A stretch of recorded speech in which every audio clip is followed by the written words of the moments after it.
Perhaps we need some outside universal threat to make us recognize this common bound.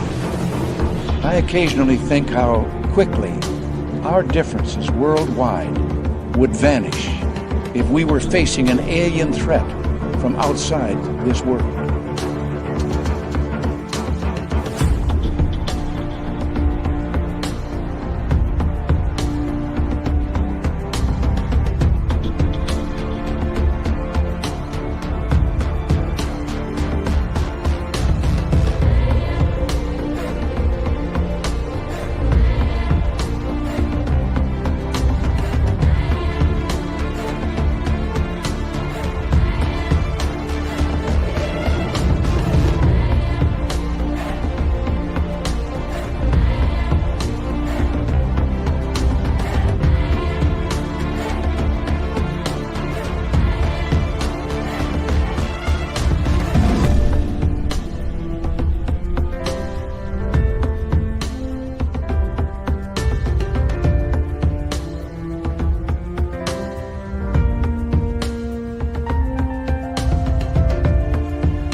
Good evening and welcome to a brand new week of Spaced Out Radio tonight. My name is Dave Scott, and we are glad to have all of you here for another week. It is Strange Days with Lon Strickler, but Lon's not here tonight.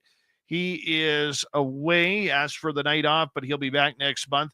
So Sir Brian Bowden, the man with 3,383 podcasts, he fills it tonight as well. Dirty Filth is here with another crazy cartoon, and little Timmy James is in studio.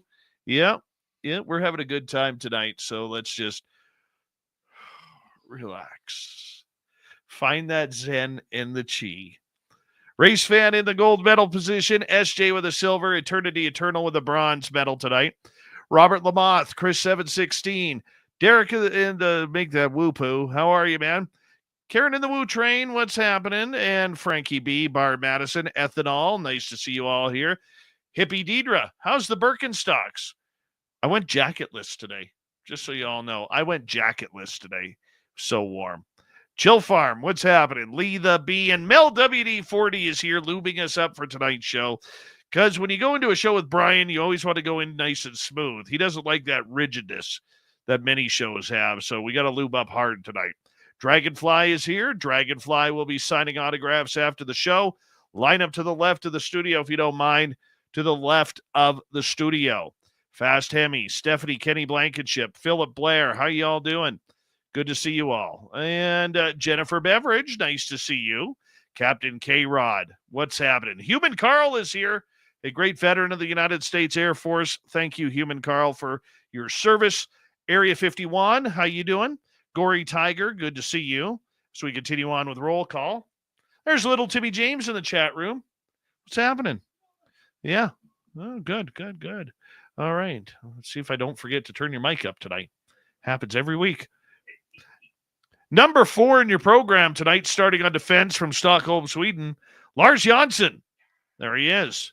All right. Scrolling on down, Operation Shutdown in the studio. Margaret Oliver is here. Margaret Oliver will be signing autographs after the show as well. Line up to the right of the studio, if you don't mind. To the right of the studio. Where did Brian go? He just... Oh, there he is. He's Brian Bowden. What the hell are you doing over there?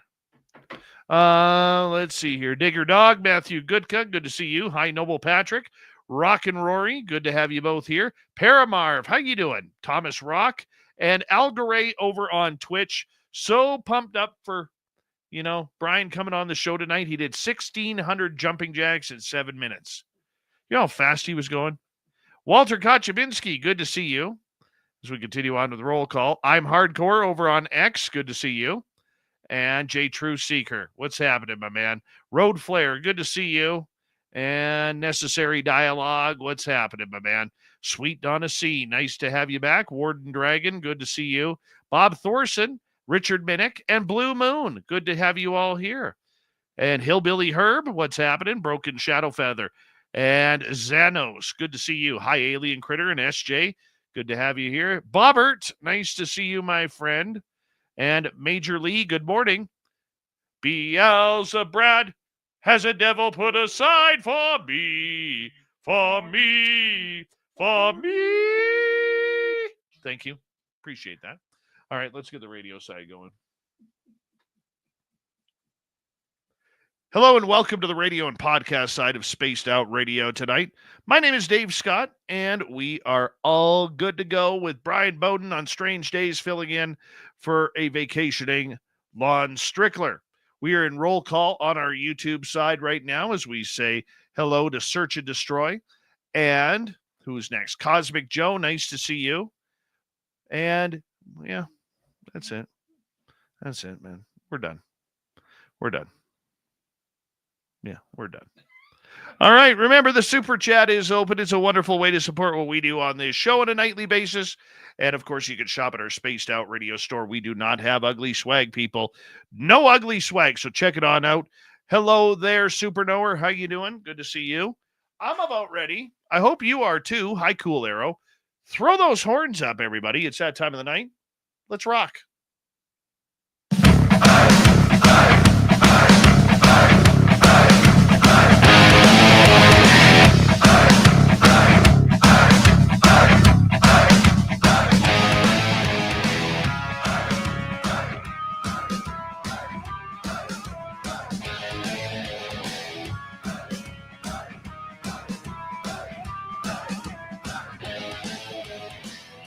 Mountains of Central British Columbia to you listening around the world. This, my friends, is Spaced Out Radio. I am your host, Dave Scott, sitting in the captain's chair this morning. We welcome you to tonight's show on our terrestrial affiliates around North America, digitally on every major podcast network. Our website is spacedoutradio.com. We have rock out Bumblefoot, read the news wire, check out our site as well. You can follow us on X at Spaced Out Radio, Instagram at Spaced Out Radio Show, and on Patreon in the Space Travelers Club. Tonight's show is brought to you by Chive Charities. Help make the world 10% happier by visiting Chive Charities today. You can find them on our website.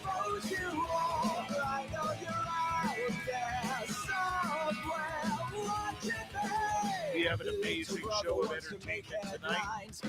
Sir Brian Bowden is here, filling in for a vacationing Lon Strickler on Strange Days. We're going to get into all sorts of monster stories. Then in hour number 3, Swamp Dweller joins us with another spooky story. We're going to follow that up with Little Timmy James and the Cryptid Report, or UFO Report. He's a UFO guy. Yeah. Brian's here for the Cryptid Report. All right, let's get right to it. Bryan Bowden is a guy who is a researcher. He's an experiencer. He's an author. He's a podcaster. He's been on television series regarding these topics. But most importantly, he owns like 5,000 podcasts that broadcast all at once. This guy, every minute, he's literally starting a new podcast. I don't know if he even sleeps. Seriously, though, Brian is a very good friend of the Spaced Out Radio, and he is somebody who is well respected in this field of cryptid and UFO studies. Why? Well, he's got firsthand knowledge. He's had encounters with Dogman, had encounters with UFOs and aliens, Sasquatch, ghosts, you name it. He is a beacon of light. Some people call him the Kmart Blue Light Special of the paranormal world. And this is... I just came up with that. That was brilliant. Let's just bring him on. Bryan Bowden, it's good to have you back on Spaced Out Radio, Kmart. How you doing? I'm doing pretty good. I'm going to have like a blue light now instead of the red light for a goal. But yeah. Why? that is great. Kmart blue light special. There it is. Self laughing right now.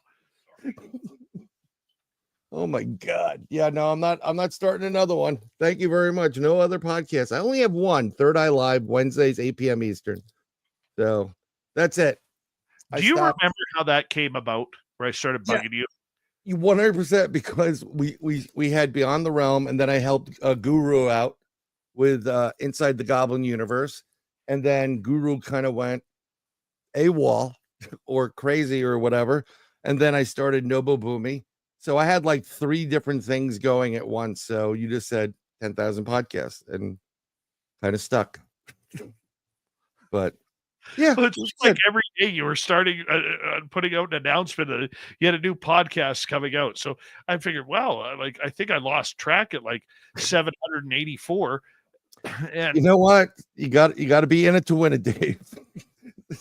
It's crazy. Yeah, no, I know why I stopped doing it like solo for a while, because you gotta get all, I don't have a booking agent. I don't have the guy that created this book right here, Bill, booking for me. Although I do have a Mark Eddy, who's a great guy, and he's been hooking me up with some really stellar guests. So it's, it makes it a little bit easier. So now I have a schedule, and I know who's coming on. I can't just wing it, which is great, Mark Eddy, your booking coordinator, he's a friend of this show as well. Yes. He is a great guy. Absolutely. Yes, he is.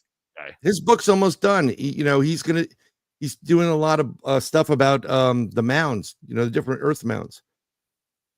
It's going to be really, really great and intriguing. So, and it just so happens that this guy named the Crypto Guru and I will have a book out come this summer. It's gonna finally come out about, earth mounds, sacred sites, aliens, extraterrestrials, you name it, the Nephilim and giants. That's awesome. That's awesome. Yeah. Look forward to that. We'll make sure we get you on the show for that. Brian, you are somebody who is an anomaly in this field.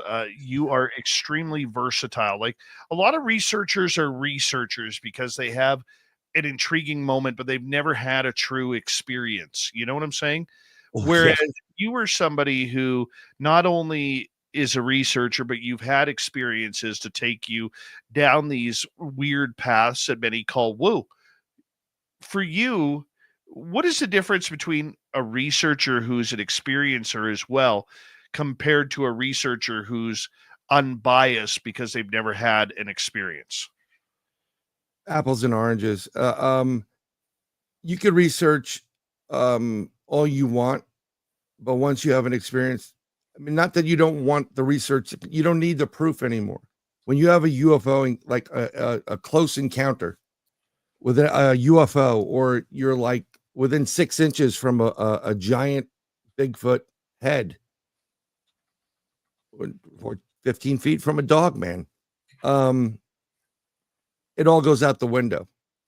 I know of too many individuals that are researcher and investigator of this subject, but they've never had an experience. And I think part of that is that they give off a certain vibe or an aura to the whole thing. One of the things I 100% believe is that when you have a great experience with Bigfoot, and I know you've had experiences with these creatures, they know what you're all about right then and there, no matter if you have a firearm or not. In some states where, you're allowed to carry, I'm allowed to carry in certain states. I can't do it in New York, where a lot of the research was done, but they know that you're not going to be there to hurt them. And I think it is because since we're made up, of an electric circuit surging through us, and what it gives an opinion of what you are, your soul, is your aura, right? So they see your aura, and then they connect to you like almost like a unique digital number. It's like your cell phone. Each cell phone has an EIN, electronic individual number, that says that's Dave Scott, that's Brian Bowden, that's Bill, and they know what your number is. And this is why somehow they tap you, you get into their vibration level, and they even know when you're coming like a week out. They know you're going to be there. They tap into it. Whereas if you have somebody who goes into the field and all they're doing is researching that, they're, hiking in the woods, or they're planting these different cameras, they're not going to have it. They may not have that vibe or that je ne sais quoi to, get that interaction. We see this all the time with different types of cryptids. Like extraterrestrials are looking for specific types of individuals. They're looking for people, and most of them that get abducted are pretty similar on the blood type. I was just telling Dave backstage on the 18th of this month, it was Butch Witowski's birthday. And Butch and I used to talk about this all the time. He's the one who started this crazy stuff, right? This day in SOR history. And I don't believe it's the RH factor in blood with extraterrestrials. It's not. And then whether you're positive or negative, right? So one is more magnetic, the other one is more metal based, mineral based. It's about attraction. It is about how the blood type, and it's about the blood type. Like I'm O. You're going to be taken if you're O, no matter if it's positive or negative, because you're a universal donor. They can universally use you in the creation of their hybrids. They don't want people, people that have common type of things, and it's not to make you special. Trust me. I have 3 instances of missing time. Now it's 3. I had a really weird experience a couple of days back, and I have like physical proof of it, and I believe I was taken in the middle of the night. But if they can't use you for their benefit, they don't need you. And so these other researchers, I give them credit for going out there, but I think it's 2 different animals. And as being an experiencer of all, how has your research changed? Like when I got into this, first started, I loved dealing with ghosts. Then I fell in love with UFOs and aliens. That's probably my number one love. But to research and go out into the field, to me, it's all about Bigfoot, man. I love being out in the forest looking for Bigfoot. What's your favorite? I actually started out more so with cryptids and UFOs more than ghosts. I want to see the Loch Ness Monster. I would live to see one of those. And Bigfoot, bring them on. That's my ultimate favorite. I deal with it all. The ghost, I hate the term ghost hunting. It's not like we're out there with rifles, hunting rabbits. It's you're trying to get experiences. And when you have an experience with a ghost, or you have the abilities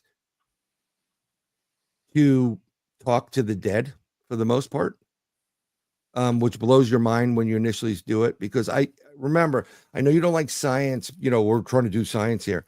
I studied astronomy and physics, and I'm thinking about being an astrophysicist. I also studied engineering. And so I know there's certain protocols you try to do, but in this field, unless you have a physical Bigfoot, you can't replicate that experiment over and over again.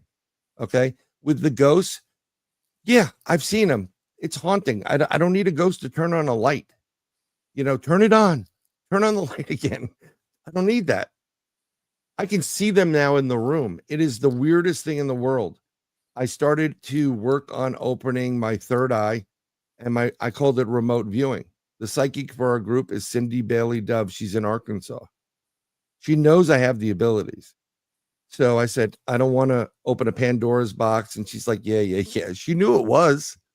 And I started exercising the third eye. I started meditating a bit more, calming myself, which is really hard in this world. And then once I started doing a little bit more and being able to get into that zone that you need to be in, to have an encounter with Bigfoot or some other cryptid or extraterrestrials, that begets other abilities. I was not talking about this for such a long while, but I had 3 people that I trusted, really good at what they do psychic wise. They said, you need to start doing readings. And I've done readings. I've done a lot of readings for people out of Canada. I've done it through Messenger, and not typing it. I'm like, I can't do this typing. I call you, we talk. And a lot of times I guess this is my role or my spot in life. I've stopped many people from killing themselves. many people, and I'm very happy with that. So I think it's cryptids. I really love Bigfoot. I want to have that telepathic communication, blah blah blah, with it. That everybody talks about, right? I mean, come on, you see this massive creature in front of you, and you just want to. It's not Harry and the Hendersons, but you want a little bit more than just like, oh my God, look. I want more than that, I don't blame you. I don't blame you for wanting more. If you could have one experience again, what is the one you're craving? One of the experiences that I had, and be total. Are we totally aware, or I'm in the moment, knowing what I know now at that point? Knowing what you know now, what Okay. experience would you like to have again? I'd love to have the experience. There are two of them. One took place in northwestern Connecticut, where the Bigfoot was in my window as a 10-year-old in bunk at 3 a.m, and my foot was by his face. I'd love to be able to say, wave to him and say hi, and just like try to get some interaction there. The second one is 2015, when we had a major interaction with more than one Bigfoot, where the one Bigfoot was a scout. He was trying to get his family from one point at the end of this lake over past us to where their place was in a swamp, probably 50 yards away from where we were. And we weren't budging, so he was upset by it. But I'd like to be able to say, listen, we'll go if you want us to, but we got to go the way that your family's coming. I want the interaction.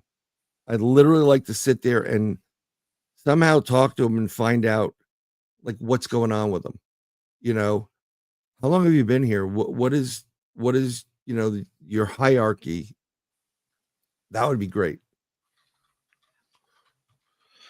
For me, I want to see another UFO landing. And I would hope, and I say this a lot on the show, I have a big backyard, and I would love to be able to walk out of here one night, out of the studio after the show, and go into my backyard and see a craft. That would be pretty cool. And I hope that I would have the strength to walk up to it and potentially walk on board. So in your interaction with that craft, when you first saw that thing land, was that on your property, or were you in the woods? I think it was on or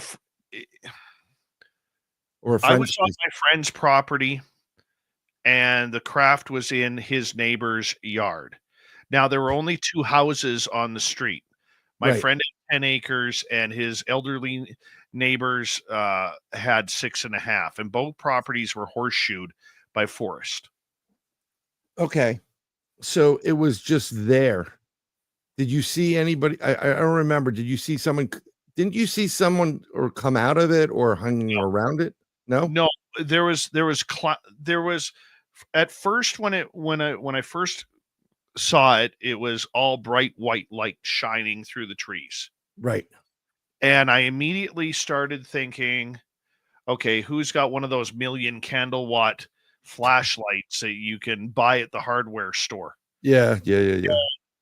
And then after about 30 seconds, that white light went off. And then I asked the lights to come back on, which they did. Now, this thing's maybe 150 yards from me. Okay. Yes. And how big? About the size of the house, or a bit smaller, like something like a couple of minivans? The properties were divided by a barbed wire fence, and in between that barbed wire fence were a bunch of old, like 60, 70 foot trees that Right. kind of Okay. were in a line along the fence. So when I saw it, I knew it was on the other side of those trees, and I kind of moved to my right to try and get a better view. And knowing that those trees were about 60 to 70 feet tall, I could judge by the size of the blue cylinder that was standing vertically. Now, Yeah. all the white light was emanating from the bottom of this blue cylinder. And then at the cylinder, there was this black cloud that was rotating counterclockwise. It'd go up halfway and then make its way back down. And it's still the most beautiful blue I've ever seen. Yep. And It's like an LED blue, but it's darker.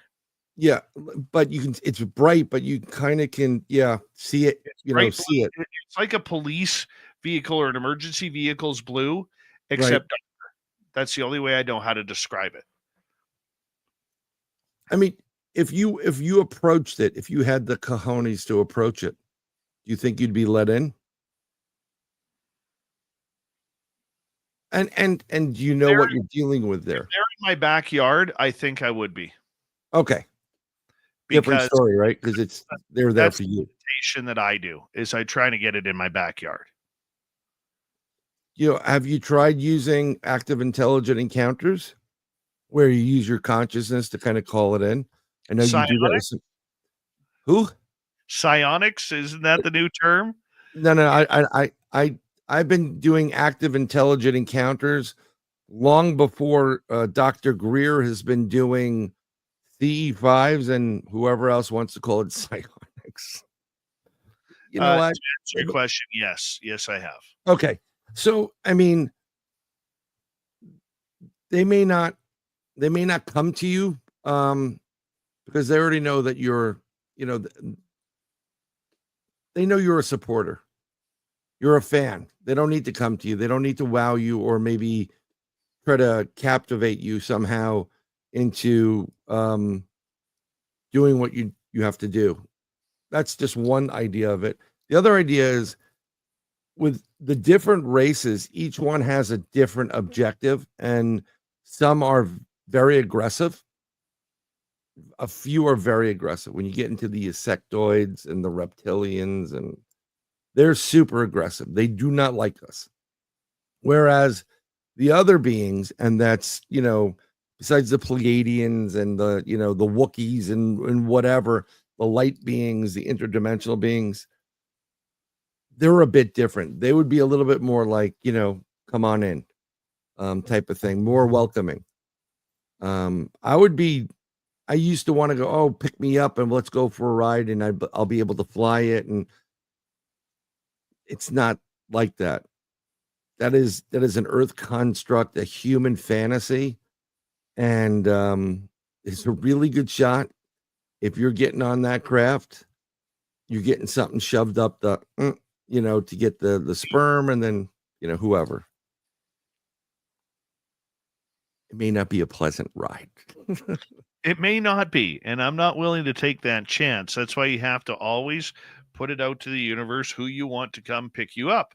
Yes, you sir. can't just say anybody, because anybody may try and pick you up, and you may not like the results of what truly happens. But with a minute to go, I would like to see if I could have the guts to walk up on it. That would be great. That would be incredible. But if you do have an account like that, make sure, just a suggestion, make sure you have a Geiger counter with you or something that will read that, because their technology, that energy and whatever could be very harmful for you as a human being. Oh yeah. That's why I just want to go on board, man. See if I could fit my big Canadian ass in that dark little alien gray seat and move. Hey, I got you guys Timmy's. Look. No. I'm day 2 without Timmy's. I'm day 2 without Timmy's right now. Is there a boycott that I'm not aware of? Yeah, we're all boycotting non-American. We're boycotting American. Wait. Tim Hortons is now an American company? A Brazilian, to be blunt. But okay, that has nothing to do with America. Company. That's South America. That's true. We stretch the entire range here on Spaced Out Radio. Brian Bowden is here, the man with 4,000 podcasts simultaneously running at once. We'll be right back with more Brian Bowden and Strange Days right after this.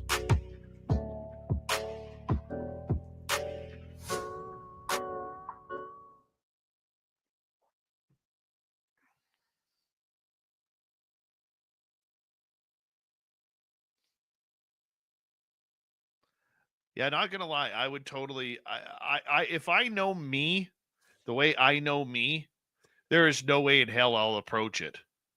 I want to. I hope I could find the strength, Right. but I doubt I would. You know what? I mean, when we called in, actually, when I called in that craft up in Pine Bush, and there was about 130 people there, and the chief of police. Mm-hmm. It was acres wide, acres long. It was huge. And even though I researched this and I've seen some craft, not that close, but pretty close, you get to a point where you're in awe of it. You're like, oh my God, is this happening? And if this is a fantasy, then there's 130 people here that are going ooh and ah, right? With this stuff. And I wish that would have come down, like, hey, we'll clear it out, just land. I think I tried to talk to the chief of police there numerous times. He won't talk. He won't say a word. It's crazy. Some people's children. Definitely don't want that white panel UFO pulling up with a mattress in the back. No, you don't want that. I wonder what tailgating would be like with a UFO. Right? Yeah. Guys, come on out. I want you to meet some of the buddies. Those are the smallest bastards I've ever met. Some of them are, all the little grazers are not that big. It's the tall grays you got to watch out for. I call them the ambassadors, but is Mothman bringing pizza? Possibly. I just saw that in chat. Maybe he's hitching a ride on a UFO. Never know. He's taking his pizza home. Andromeda, how are you? Maybe Bumblefoot could write a song hitching a ride on a UFO. No, Rob Zombie did. Yeah, but he just repeats himself over and over and over. Still a good song. Human than a human. Oh, dude, you gotta. Well, everybody's fucking with a UFO. everybody's fucking in a UFO. Political foolishness. How are you? I take that challenge right there, Dave. Hey, Babylon Rose, how are you?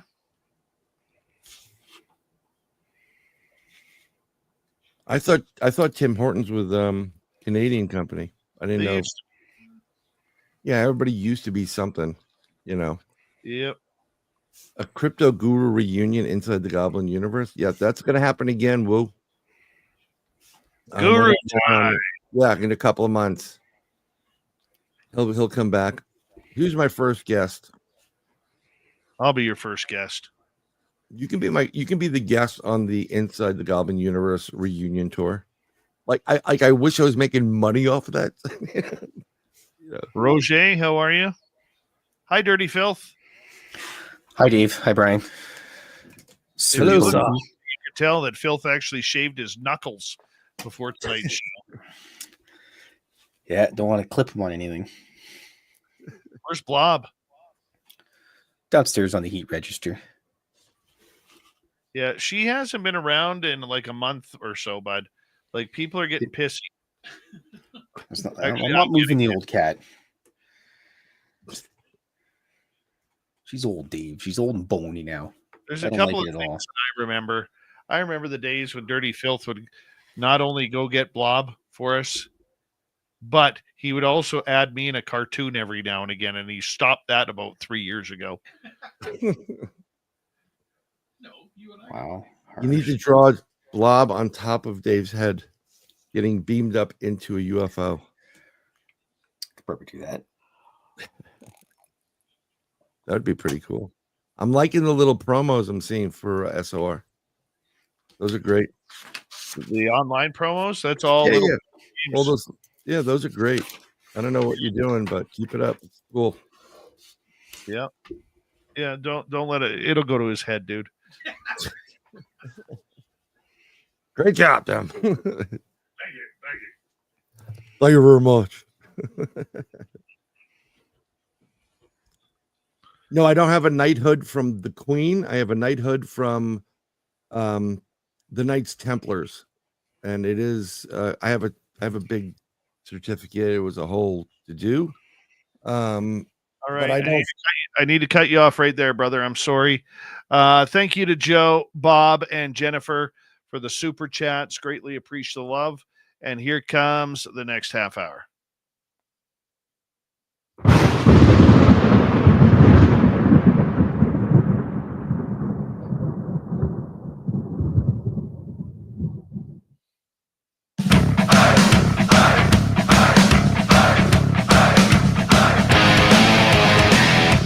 The second half hour of Spaced Out Radio tonight. My name is Dave Scott. We always appreciate you giving us in wherever you are on this beautiful planet we call Earth. Reminder to all of you that if you miss portions of this show or others, you can always check out our free archives on YouTube or any major podcast network. Our website, spacedoutradio.com. We have a plethora of features for you. Rock out to Bumblefoot, read the news wire, check out our swag as well. Follow us on X at Spaced Out Radio, Instagram at Spaced Out Radio Show, and on Patreon in the Space Travelers Club. Here we go. Brian Bowden is here, man with 3,482 podcasts running at once. And we're glad to have him filling in for Lon Strickler on Strange Days here. Brian, welcome back. Oh, thank you very much. Good to be here, Dave. You know, I'm trying to do my have you here. Out of all the monsters that you have chased down, mother-in-law. Oh, okay, go ahead. Yeah, mine too. Outside of the ex-mother-in-law, or current for some, what scared you? What's an encounter that you have that you just cannot, get over? The one that has really set you back. Set me back. Well, the reality of Dogman being real that was a setback. I thought that was a joke, or how some people want to be famous somehow in this community, like they think you're going to get money from it or whatever. And they were talking about Dogman, like a werewolf and whatever. That blew me away. That was unnerving. And the reason why it's unnerving is, the encounter of something that looks like a werewolf out of a movie, and I always use Van Helsing as the example because or a werewolf, American Werewolf in London. That werewolf at the end, that's what it looked like.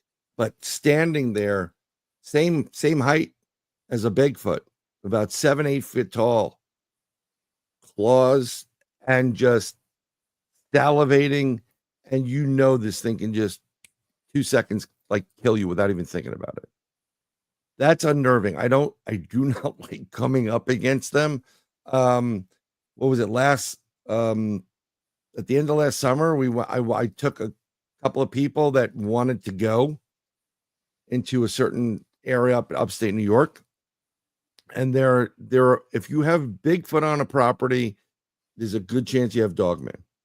And there'll be a natural barrier between the two. That's like, you stay on that side, we stay on this side, you cross over, we're going to have a problem. And we went in, and this one guy, he started just walking and walking and walking. I hate taking people that when you tell them stick close to everybody, don't go off on your own. It's dangerous. They don't listen. And he's walking, and he stopped dead in his tracks. And I'm like, what's going on? And he was white. And he just pointed with one finger over, the direction I looked. And there is I would call it a teenager. It's about 6 feet tall.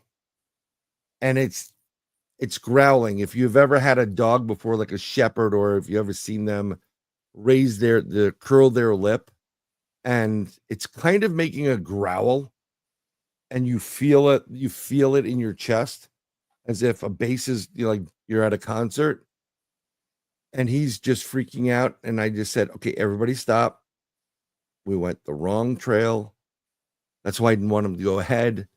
And I said, back out. He turned around. I said, do not turn around. Back out slowly. And we had to back out. That was not a joke. and that thing was very, very aggressive. I think most of them that are aggressive are the younger ones or the teenagers. You know, they're filled with spit and vinegar, and they're ready to do what they want to do. So how close again were you with this one? This one was probably 50 to 75 feet. Something no more than that. It seemed closer, but with woods in the way. It wasn't even a comfortable distance because you can't move that quick. The trails that we go down, some of these areas are basically game trails that have been, walked by humans. It's not a great trail that you get in a state forest or something like that where you could really do something.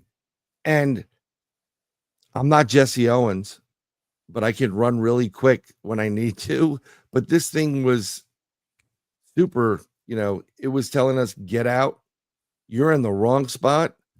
And that was unnerving about it. Really unnerving.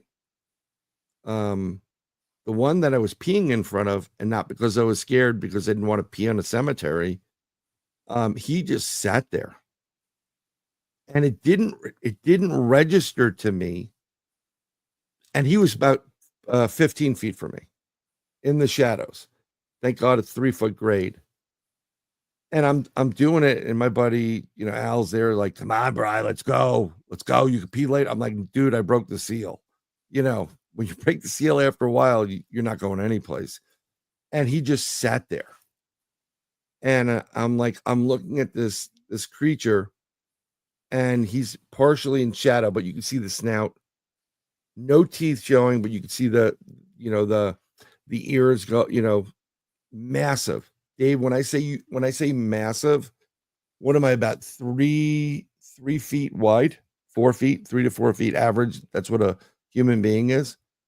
This thing was a lot wider. This was almost at least 5 feet wide, and it was sitting there on its haunches, and it was a lot of animal. And I'm like, why is this thing not moving? And then it lowers itself, like in one swift move, like as if you drop the curtain at a concert, it drops, and it disappeared. And the minute it disappeared, I got the goosebumps, and I said, we've got to go now. Yeah. Yeah. We had that almost identical situation, except with a Sasquatch last year. And our armed guard who was with us while we were filming, Mark, Right. I've been out in the forest probably a couple hundred times with Mark over the last number of years. And I've never seen concern or fear on his face. And when he said it's time to pick up or pack up, it was time to go. Oh, yeah. And this one, he figures that the one Sasquatch got within probably within 20 yards of us. That's really close. That's super close. Matter of fact, I know people in law enforcement, and they said if a perpetrator is within 20 yards of you, your life is in danger. That's a human being. Imagine this thing. Now was I'm not saying that they're kinder, gentler of the cryptids. They're not. They're still what they are, and they have the capability of immense strength. But what was it that freaked him out or said we need to go now? Because it had to have been exuding something. Armed guards have a sixth sense to them. You could hear it stalking us. I don't know if you've ever been stalked before. Yes, I have. It is the most. Well, let's get, before I comment on it, Yeah. Tell us your story about being stalked. So I drove up to upstate New York. I'm going to do my New York accent. And I went to Stitchin Mountain. And because there was a couple reports of cryptids up there, Bigfoot, not as much, but Dogman. And I said, you know what? I'm not doing anything during the day. I'm going to walk during the day because it's a little bit better. A lot of these times, these cryptids like to come out when it's a little bit more dark. And I'm walking and I'm being paced. And I'm hearing, the leaf litter as I'm walking down this trail up. Well, I'm trying to get up to this mountain where there's a fire tower. And I hear something like almost paralleling me at a distance, right? And I kind of like every time I look over, I get a tail end of something. But then you see the trees, like it disappears. And as I'm going, it's kind of like coming in a little bit more on an angle. It's getting closer. And I'm like, I'm in a bad spot right here. I can't run. I'm by myself. Bad idea, Brian. And I did not have what I normally would carry is a machete, because that's all you have in New York State for me, or a couple of knives. I didn't have it. And your body goes into fight or flight mode, and you start getting a little bit stressed out. And yes, Stetson Mountain and yeah, exactly, Pine Plains, New York. And now I'm trying to figure out, where am I going? How am I getting out of here? Okay, because there's a big cat up there too, but this totally had a different vibe. It didn't look like anything like a cat. And thankfully, I stopped and I started going the other way, and it was trying to get closer. And thankfully, as I went maybe 100 yards and I picked up the pace, I'm kind of jogging at this point. There was like a party of 4 people hiking up. And I stopped, and they said, "Are you okay?" Because I must have had a look of, I'm going to be someone's dinner in a little bit, like, yeah, I'm fine. It's hot out and whatever. And then once that happened, you heard it running off into the woods, but that was way too close. That's why I always tell people, if you're going to go out, don't go out by yourself.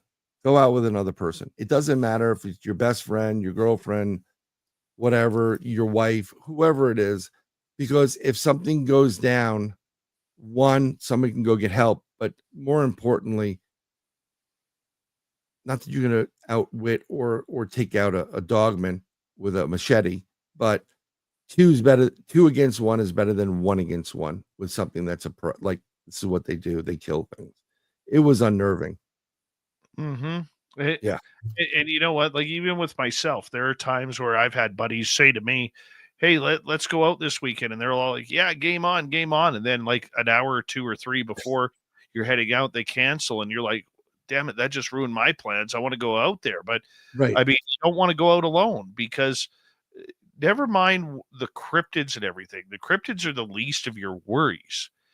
You got to worry, at least in our area, you got to worry about everything else before you got to worry about Bigfoot taking you.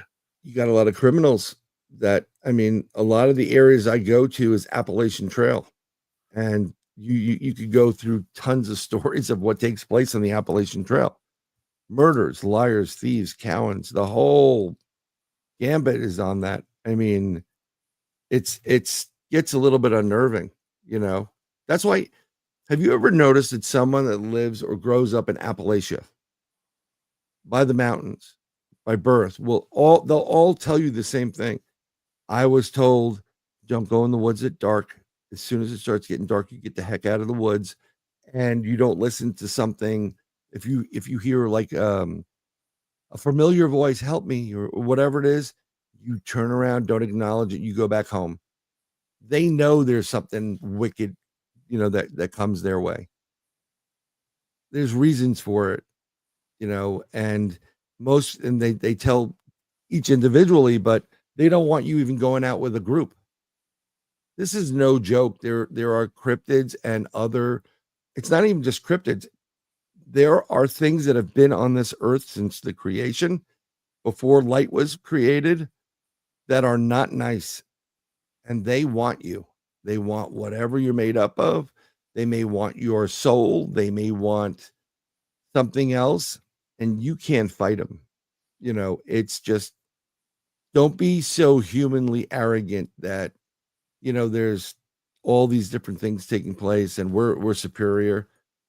These things have been living for millennia. They exist, and you have to be very careful with this stuff. Although as an investigator, you're kind of like, okay, bring it on. I want to see it, but you have to be careful with it. But I think what makes a good investigator is knowing when it's time to go home. Amen. Amen. I've said this. You said you liked Ghost initially, right? The problem I have is I don't do anything demonic, way above my pay grade. And, having a couple of kids, especially when they were younger, you can't go someplace and bring something home, right? It's dangerous. So I remote view. If I know I'm going to go on an investigation, I will start remote viewing that place probably a week to 2 weeks out. I'll start remote viewing. I'll start going in there, seeing what I'm seeing, kind of get a vibe from it. If I get there and I drove 6 hours to get there and I get that feeling like, oh, this is not good, and I said, I'm not going in, I promise you, don't go in. I'm not saying it because I'm tired, or I'm telling you, I am sensing this is not going to go well and it's going to be bad for everybody. But you always have a couple of people like they don't care, like Zach T. Baggins. That guy has made his career out of challenging things. Stupid move, right? Well, I think made it's a lot of money. Whatever. It's also everybody pretty much associated with that production. I liked it when it first came out because it was one of the few where it looked like there was some real evidence. Everybody in that show has had some kind of multiple possessions or hitchhikers, and it doesn't end well. Lives are ruined. It's What's your favorite hitchhiker story that you've been told over the years? A friend of mine, Cisco, she does Journey Through the Gate of Paranormal Portal podcast. Great lady. Native blood in her. She was working in a bar, and as a bartender, this one guy came in, and she, when you're a bartender, you have the regulars come in, who's who. Hey Phil, here you go, and you give him his drink, and then you got, oh, you're a double tequila, whatever. And one night, she was working the bar, and she felt like there was something in the place, like going around. She said, I believe she said something like a mist or something like that. She knew something was off. And one of these guys sat down at the bar, a normal regular that gets like, probably like cognac or whatever the drink was. He picked his head up, he was kind of downtrodden. He picked his head up, and she said he had a totally different look to him. He was confident. He stood up. He said, shot in the splash, no salt. And everything flipped. And what basically happened was there was a passing spirit. He got to the bar because at the end of this whole event, she was able to use basically salt and prayer to pry this thing off of this guy at the bar. She literally would, like she was focusing on him, not like an exorcist or something to that effect, but she was able to separate the spirit. She can see spirits. And she actually asked, why are you doing this? He goes, how long I've been dead? I want a shot and a splash. I don't want salt. I don't want anything else. That's what I want. And that was pretty interesting to meet a ghost that has been out there so long and just wants to taste that liquor one more time. It was really, really cool. And it was interesting that they would literally jump somebody to just get that drink. Totally change their personality. No kidding. Yeah. Kidding. I mean, other than that, I don't know if it's a jumping story. I don't know if there's something coming into it, but one of the greatest I still love this. I was listening to it live taking place when out of Canada that guy got on the bus, the Greyhound bus, Oh the yeah. Skinwalker, and he cut the head off of his the guy he was sitting next to. Winnipeg, yes. Yeah, I literally, it was taking place. It was like late at night. And at one point, someone was there and had some kind of video, and you can see somebody holding it, like you could see the craziness in this guy. It was black eyes, absolutely dead black eyes. And I believe he was an Inuit or a native. He was Asian. Was he Asian, or was he kind of looked a little bit more like No, he was Asian. That was insane. That was such a I kind of would have liked to have been there with the Mounties that surrounded him. That was an interesting thing. That one was really, it came in smelling like flesh, rotten flesh. Everything that everybody reported about that guy said Skinwalker. And if you know how Skinwalkers become Skinwalkers, he wasn't shy about what he did. I think, did they release him? They put him in a psychiatric facility for a number of years, and then I think he got released a couple of years ago. He did? Yeah. But what happens if a Skinwalker will change everything? It'll change its appearance, its physical shape. Mentally, could it switch it back on and off? Do they keep tabs on that guy? Because yes, they would. You never know. It's like, oh yeah, he went nuts. Now he's working at a Hallmark store. The next thing you know, someone's getting cut with a card. Sorry, you had a bad day. Yeah, sorry you had a bad day. Good luck next time, eh? But that was interesting. That's almost like a jumper right there. Because I really do believe with the descriptions and everything that was going on, it was so Skinwalker. The lore of Skinwalker. And it was, Mr. Rob G's there. And I totally believe that guy got jumped. Now, he may have purposely did that to get jumped because he wants to be a Skinwalker. But yeah. I was on investigation, the same investigation where I went in at the end of it. I was urinating in front of the Dogman. Just prior to that, we were in a cemetery, unmarked grave cemetery by Letchworth Village. Full moon, right? A little bit of woods, and then it's the utility corridor, right? Which Bigfoot and all these things travel on. And this white mist comes rolling in, and I'm like, is that mist coming in? Like a classic werewolf movie, right? And I'm like, no, this isn't taking place, dude. And the mist rolled in, and he gets jumped all the time. He's just wide open. That's why I'm like, dude, you better just, you better shove some holy water or oil up at certain points of your body and make sure no one jumps on it. And he had this dumb look on his face. He was smiling. I said, what's wrong with you? He's like, nothing. And his camera wasn't working, which was brand new batteries. And I'm like, no, something's wrong with you. What's wrong with you? And he just had this look. And I'm like, okay, I got to get this guy out of here. And not long after that, we had to pack up. We packed up and I moved him out. I said, how you feeling now? Because I'm feeling a little bit tired and drained. I said, do you remember me asking how you felt? Well, we were sitting there. He goes, no, not really. I said, yeah, you may have had somebody with you. Do the holy water. We did the holy water. We do sage. He says a couple of prayers. I say a couple of prayers. We sage all of our equipment again.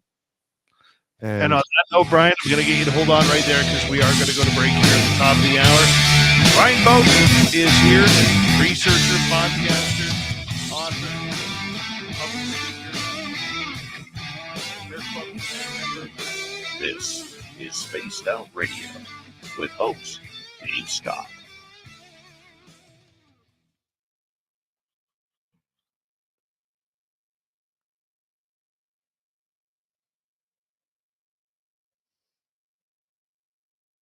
All right, we are clear. I'm going to turn everything over to Filthy here. We got about 6 minutes, bud. All right. Everybody's going out for smoke break now. Damn straight. It's all right. You shouldn't smoke around sensitive computer equipment. It's very important. So, anyways, here we have Mothman sauntering home with his pizza. Deep dish, of course. Hope everybody's having a good night. Yes, and as anybody wondering, normally I'd go grab Blah, but she's really old, bony. And I don't want to bug her when she's sleeping. She's old and deserves it. She gets to sleep whenever she wants. Well, Fast Hemi, that's because you're fancy cats. Ow. Cats stabbing me. Little tiny cat claws. Ow. Thanks, Ian. The little gremlin doesn't know if he wants to come up or not. Come on. There you go. That's what happens when you're an orange cat and you got one brain cell. Hey, mister? Yeah. Normally he's bugging Mrs. Filth, but look at this. Unbelievable. It's out of control. All the cats are out of control. Point Pleasant style pizza. Yep. Comes with the Mothman. See, if I lived in Point Pleasant, I'd have like Mothman pizza or something. Actually, when I lived in Vancouver, there was a place called Hell Pizza. And it had all types of memorabilia from horror movies and junk inside their store. And all their pizzas were called Purgatory and Sloth and everything. It was pretty good. And when they were done, the box would fold into a little tiny coffin and it said "For Your Remains," and you'd put your leftovers in it. Look at this guy. Look at him. Unbelievable.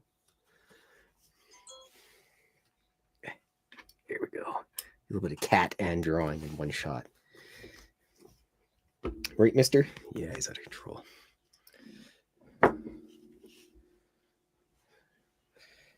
Oh, hi, Mr. Rob G.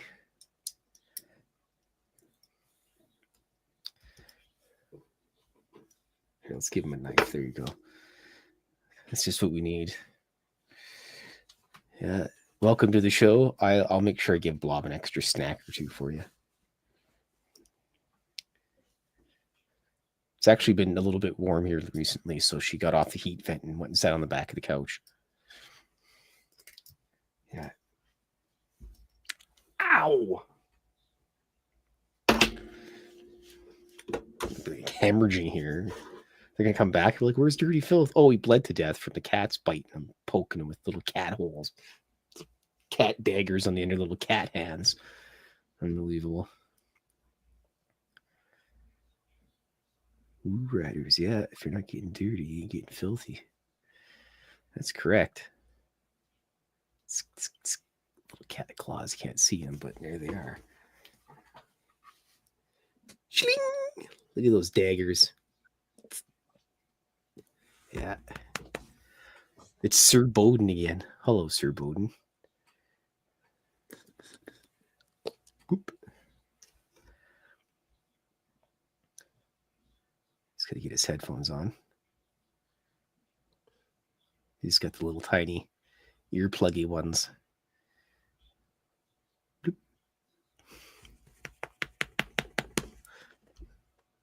He's struggling. He's struggling over there, Brian. Yeah. That's I right. ingested too much smoke right now. After this, I got to give the cats a bunch of snacks, and then I'm organizing a whole bunch of my drawings because I've been neglecting that for like 3 years, 4 years.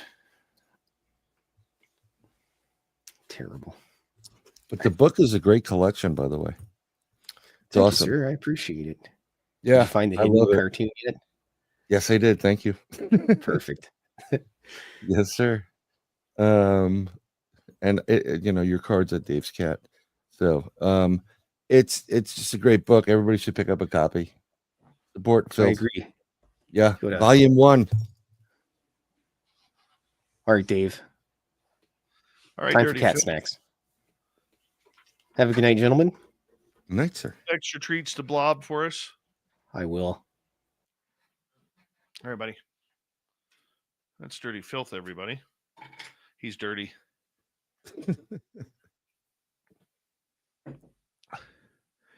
Thank you tonight to Jennifer, Bob, and Joe for our super chats. Greatly appreciate the love.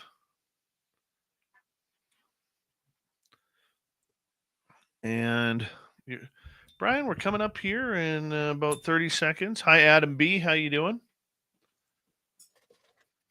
I got a headache. Yeah. Yeah. It's going to be nice to get to bed. It's a bit late for me over here. No offense, Brian. I love Yeah. it. I don't know. I appreciate it. Here we go.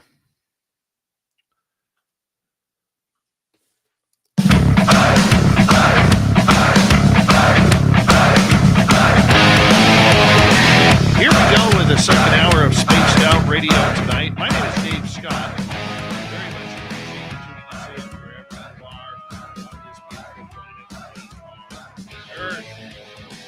Hello to everyone listening in on our terrestrial affiliates around North America, digitally on every major podcast network. Our website, spacedoutradio.com. We have a plethora of features for you. Rock out to Bumblefoot, read the news wire, check out our swag as well. Follow us on X at Spaced Out Radio, Instagram at Spaced Out Radio Show, and on Patreon in the Space Travelers Club. The Desert Clam has set the password for tonight in the SOR Space Travelers Club. Wankle. Wankle is your password. Use it wisely, Space Travelers, as the clam sets the password each and every night right here on Spaced Out Radio. All right, here's Brian Bowden. We're talking monsters all night long. He's filling in for Lon Strickler on Strange Days tonight. Brian, thank you for hanging out with us tonight. Oh, it's my pleasure. I always love SOR. I love everybody in the chat. I love you. I just love everybody. Can't you feel the love tonight? Yes, you can. You can feel the love tonight. We were talking about what it's like being stalked in the last half hour of the program. And if people want to hear that, you could go check out our archives for free in order to catch up. But when you have a close encounter, you hear all these people, Brian, they talk tough. These armchair researchers who have never been in a forest or never been into an area where these cryptids exist. They talk tough. They're like, why didn't you grab a picture? Why didn't you grab a video? Why didn't you chase it down? Why didn't you follow it? Why didn't you do this? Why didn't you, bring in a roll of toilet paper? There's so many different answers or questions that go along with that are just ridiculous answers. How do you respond to those? When we had a major experience in 2015, like that close up with the whoops, and then the boulder went behind me. We didn't move for our spot. So the last interaction, there was, let me start by saying there was what felt like heavy pressure building up, very much like infrasound. I play around with different sounds and I know what infrasound sounds like. And it kind of gives you like this pressurized feeling, in the ears and the body. You just feel uncomfortable. And that built up to whoops. Well, a bluff charge, 3 whoops. And when we didn't move, this thing got pissed off and threw a really big, like, I'm going to say a boulder, but when I say boulder, it's not like a huge thing, but it's probably like a duffel bag size rock boulder, more than I'm going to be able to pick up and throw through the woods. Behind me, it hits the ground and rolls. Every time when we had the bluff charge, we turned the lights back on and we ran towards it. When when you have the whoops, I got up and I'm looking around, whatever. And with the boulder, I was just trying to recover from being pushed out of my seat. It depends on the situation, but those three incidents at that point, anybody else that have been there, I call them depends moments, because you need to be wearing a pair of depends that's male like diapers, because it's a tough situation. And anybody said, well, I would have just ran out there. No, but there are certain situations where you get these, as an experienced person in the field with this stuff, when it happens, that's what I'm looking for. So if I was in a cabin and, we heard a boom, boom, on the side, and it's Bigfoot country, cameras out, it's rolling, let's go. And because I don't think this creature is going to realize that, I think the creature's intentions is scare the hell out of the individuals in the cabin, and they're not going to come out, which is successful because a lot of people wouldn't. But I'm telling you, I've been there. I've had those big knocks on structures, and we went outside. I've run. But a lot of the people that I've heard say, well, why did you do this or why did you do that? Like, I would have done this. These are the same people that when they have that type of thing are crying. It's just a fact. I know people that went up to cabins in Ontario, Canada, where you have to fly and take one of those watercraft up, boats. It's total isolation, and they're there to, hunt Bigfoot and get that evidence. And they're in this cabin, a bunch of them, and they got boom, boom on the door or the side of it. And instead of running out like researchers, they started shoving stuff in the door so it wouldn't open up and whatever it was wouldn't come in. But yet they're the ones that will talk the talk. And now that it's out there, they don't want to discuss it because they don't want to look like bad or whatever. Fear is a natural thing, but what do you got to lose? If it's a Bigfoot, I think you'll shock the hell out of the Bigfoot. There are so many stories of people walking in the woods, going on a hike, whatever. And they, Bigfoot's walking too, not expecting, not paying attention, younger one. And they kind of come and meet, and everybody's like freezes for a split second. Bigfoot runs away, they run away, and it doesn't register until they get to a safe distance. There's tons of stories like that. But as someone said in chat, most people would piss themselves. And I kid you not. It's a massive creature. It's insane how big this thing is and what it can do to you. When I went to the west coast of Florida, to my buddy's place, where they have stuff, we were getting action in the campsite, and I'm telling them, like, dude, we should stay here. We're getting the action. We're getting the big tree knocks. We're getting grunts. We're getting things thrown at my tent. Had tons of stuff thrown on it, and that was my first time there. And that I took as, oh, look who's here. Because I think there's a collective of a collective consciousness for all these Bigfoot. I think if you have an encounter in Ontario and it's a good encounter, then when you get to another area, whether it's in the States or whatever, they're like, oh, that's that guy Dave Scott. Yeah, I know. And they'll let you get a little bit closer,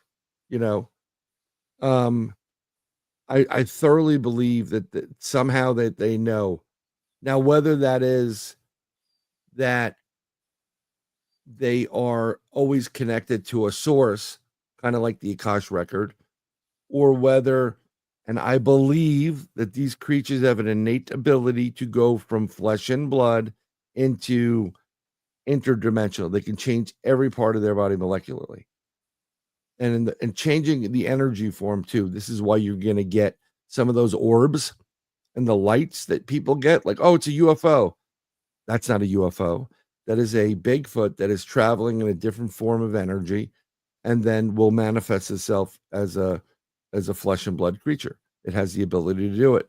But I think sometimes when they go back into the interdimensional zone, their normal habitat, I think they download themselves and then upload it, and then they take that information and back download, and like a hard drive, right?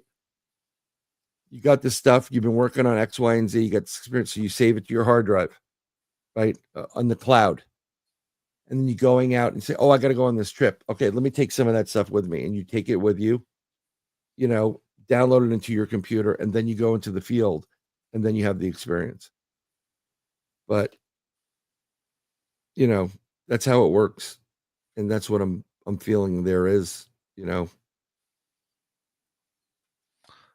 I think that a lot of these creatures that are out there do have the interdimensional aspect to them. Until we get a body to actually prove that this is flesh and blood, we can't rule anything out yet. Nope. It still seems to be the minority of thought, in regards to it. Why do you believe that many of these creatures are interdimensional or have some sort of symbiotic supernatural power? Well, it's over time and over experience. So my first experience was a giant gorilla monkey head, almost 3 feet wide type of thing, like massive, at 3:00 in the morning. I don't know what the hell that is. And then as I had another encounter where we're in the woods and you see certain things, get a better view of it. And then it somehow disappears. You're like, how did it do that? Is it camouflaging itself? I start to use whatever I'm learning science-wise in school. I'm not a scientist, mind you. And I'm like, okay, let's go through what can do certain things. But when you have a creature that is physical and is leaving impressions in the ground, 27-inch print. That's physical. Something has to physically be there, right? Okay. And then you have prints. We've heard these stories all the time. In the snow, it goes into the middle of a lake, and the prints just stop. Where did it go? Where did it go? There's no hole in the ice. Did it get beamed up by an extraterrestrial? There's a possibility, because they abduct everything. Anything that walks within their frequency zone, like, hey, what is that? Okay, take one of those with you. They want to know how you got to that dimension. But I think what happens is it's a natural instinct, internally, like, I'm going to go into the ether now. I don't need to be here anymore. And over time, the experiences have increased. They've gotten more dramatic. I've seen, how do you go from point A, top of a lake, to 2 miles down in about a split second? Think No about idea. it. Right. So the only logical thing, I said, I studied physics and I studied astronomy. And I'm on the beginning end of quantum and string. The only way you can go from point A to point B instantaneously at that great distance, in my opinion, is you have to be able to open up a portal, go in and come out where you want. And I think that once we manage to figure out the physics of things, the bending of space and time that they can do, you can go to any point you want in an instant, and it doesn't matter what the distance is. What you're doing is you're bending whatever that distance and that plane, so that you can get to that same point immediately. That's like what's it. going on. I like it. I think that's great. Now, have you had anything manifest in front of you? Actually, yes. I've had fae, like fairies, gnomes. I want to say, I don't know how to describe them. I'll call them the Watchers, but I don't think it's the Watchers of the Bible or or the what's the other book? The pre-Bible, Book of Enoch. I had these things in the woods. Literally, it started out as it looked like someone blew some cigarette smoke or cigar smoke, right? Starts out as smoke. And the next thing you know, there's someone standing there and you can't see. They're wearing almost like a cloak, and they're about 7 feet tall, 7, a little bit, maybe a little bit taller. And they're wearing like what looks like an old cloak, like fabric, natural fabric that's black and or charcoal. And you can't see anything of their face whatsoever. You only see this part, like the chin or what looks it, and it looks Right. like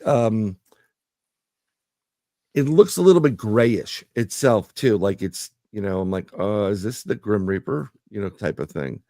And I've had that manifest.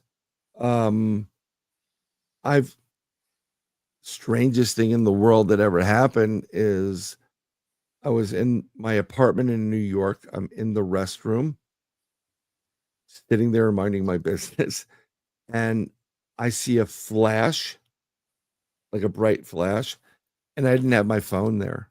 Normally it would be like that LED on the back of your phone, or a camera flash. And I looked over to the right, and between the tub and the sink, about 2.5 feet off the ground, this window opened, very, very small, with bluish around it. And this little person, or that's what I'm going to call him, he came out and he looked at me. I looked at him. This is all in it within a second or two. He looked at me and did an oh blank moment. I looked at it, and then it went back in, and the whole thing went. And I'm looking at it, I'm going, and I put my hand, I'm like leaning over. I'm like, what the hell was that? It was pretty damn cool. And that was probably the coolest manifestation. Of course, I have, we had a UFO come over our head. Is that a manifestation? We brought it in a CE5, which I think I talked about at one point. That's always great. Every time, let me tell you something. I've been doing this for decades. And every time, if you're using it, I don't call it psionics. I'm not going to call it psionics. I'm not going to call them UAPs. I'm calling it an active intelligent encounter. There's certain protocols that come up with, and you have to believe, and you have to be serious, and you have to concentrate. I have a list of them. But every time you use those protocols and you bring something, you're manifesting something to a certain degree, right? You could use it for a Bigfoot too. So before you go out into the woods or wherever you're going to go for looking for a Bigfoot, send that positive vibe out there saying, hey, I'm going out into the woods. I'm going to this spot. You can picture it in your mind. I'd love to have an interaction with you. I don't want to get hurt. I don't want you to get hurt. Something nice. And, because I want to, know more about you.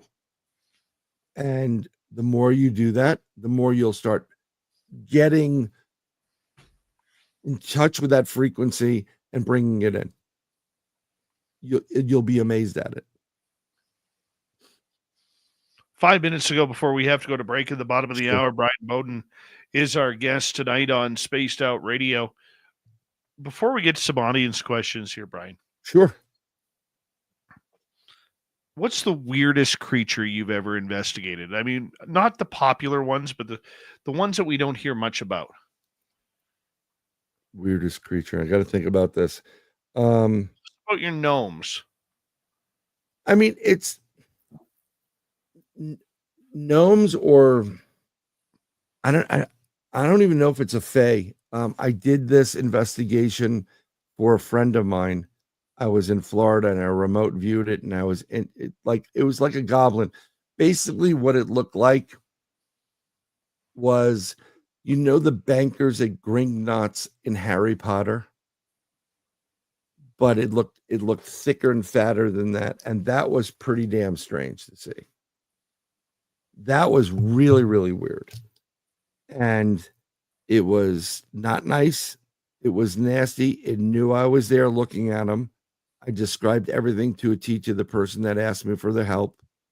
And she didn't believe it at the beginning. But when I just described the entire property as if and that's how I work.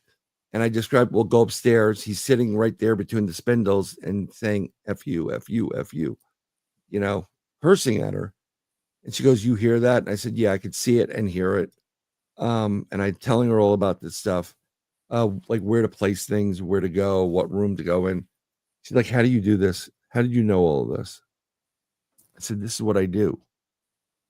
I see it in my mind's eye and I do it, but it's really weird when you come up against something that you heard in Grimm's fairy tales that shouldn't exist in the real world, but now it does. Just like, you ever see those old sailor maps? Yes. And they have the mermaids and sirens and unicorn. Those maps are not fairy tales. They're based on eyewitness accounts of I believe that some of these beings are extinct now or have gone away from this realm for whatever reason, because we as humans are pretty damn harsh. But those are real. I mean, I'd love to investigate if unicorns are real or Pegasus. That would be pretty interesting. Do you think there are any mythical creatures still around? 100%. Centaurs, Pegasus. I really do think there are these creatures around. I think that, I think you'll get like unicorns, literally horses with whatever. I believe that dragons are 100% real, or were, and they're finding more and more evidence in Asia because they're seen all over the world, by the way. But in certain areas, they're finding them. And another thing that's very interesting is, I don't think it's a deceiving of the eye. There are certain rock formations and land masses, and they look pretty close to the description of dragons and giants and really large people. Like, go back to when Devil's Tower was a tree, how big that would have been, and go back to what cut that thing down. And you're talking about real life creatures that existed that they're talking about. Visually, they're bigger than a group of men, but some of these things were massive.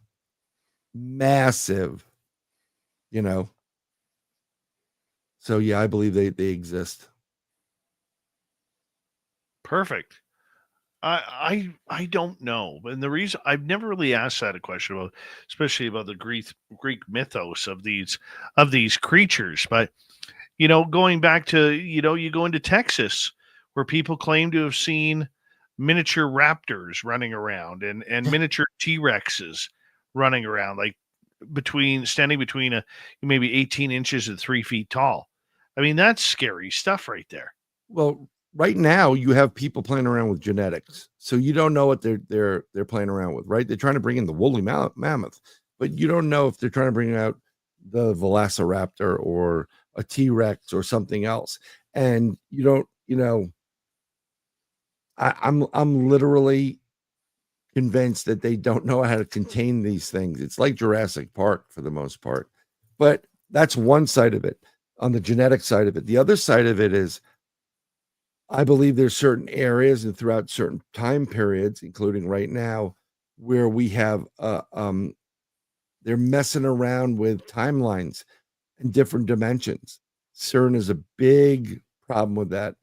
And what CERN does on a grandiose scale, a lot of universities do on a very smaller scale. So what happens if there's cracks, right? When you come... Hold that thought, Brian. We'll be right back on Spaced Out Radio.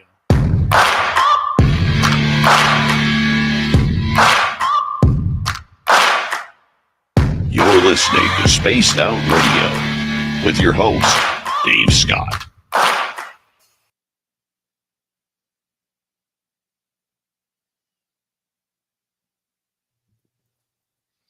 All right, we're clear. Yeah. I think, whoa, I got peacocks around the corner from my house, which is kind of weird. That's kind You of know what? Here, see the Bigfoot wearing the flamingo tube, inner tube right there? You know, flamingos at one point were cryptids. And something's a cryptid until they capture it or they have enough of it and they could the deal. I thoroughly believe the military has some of these cryptids, and the reason why they have them is their capabilities of going interdimensional and camouflage and all that other stuff. military camouflage flamingos. Well, maybe not flamingos, killer flamingos.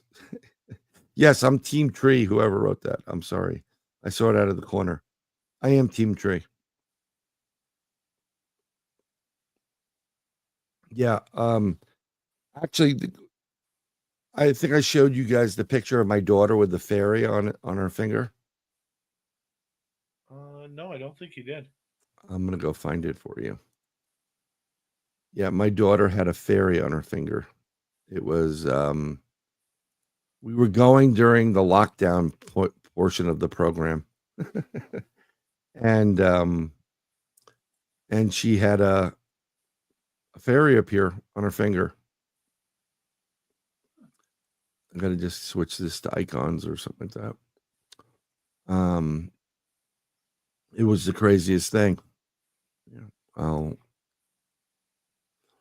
PSD, PS. Oh, I can't do that. I can't use the. You know what I can do? I can bring these probably up in a preview, and I'll show you. Open with preview. Let's see if it does it. Okay. It's going to open in preview, which is great. So I just got to bump it up a little bit. Here we go. I'm going to share it with you right now, sir. All right. Present. Share screen. I'm waiting. Right here. We're hiking. I told my youngest daughter, hey, she's a ham. So I said, take a picture. And she did it. So as a paranormal guy, I take 3 pictures. Boom, boom, boom. Automatically. This is just what you do. So I'm looking and I'm like, what's that? And I'm seeing it in the camera lens. And I zoom in on it, right? And let's go to the next one. And when you zoom in, that's what's on her finger. And he logged himself out. He logged himself out. Oh, we'll wait for him to come back on.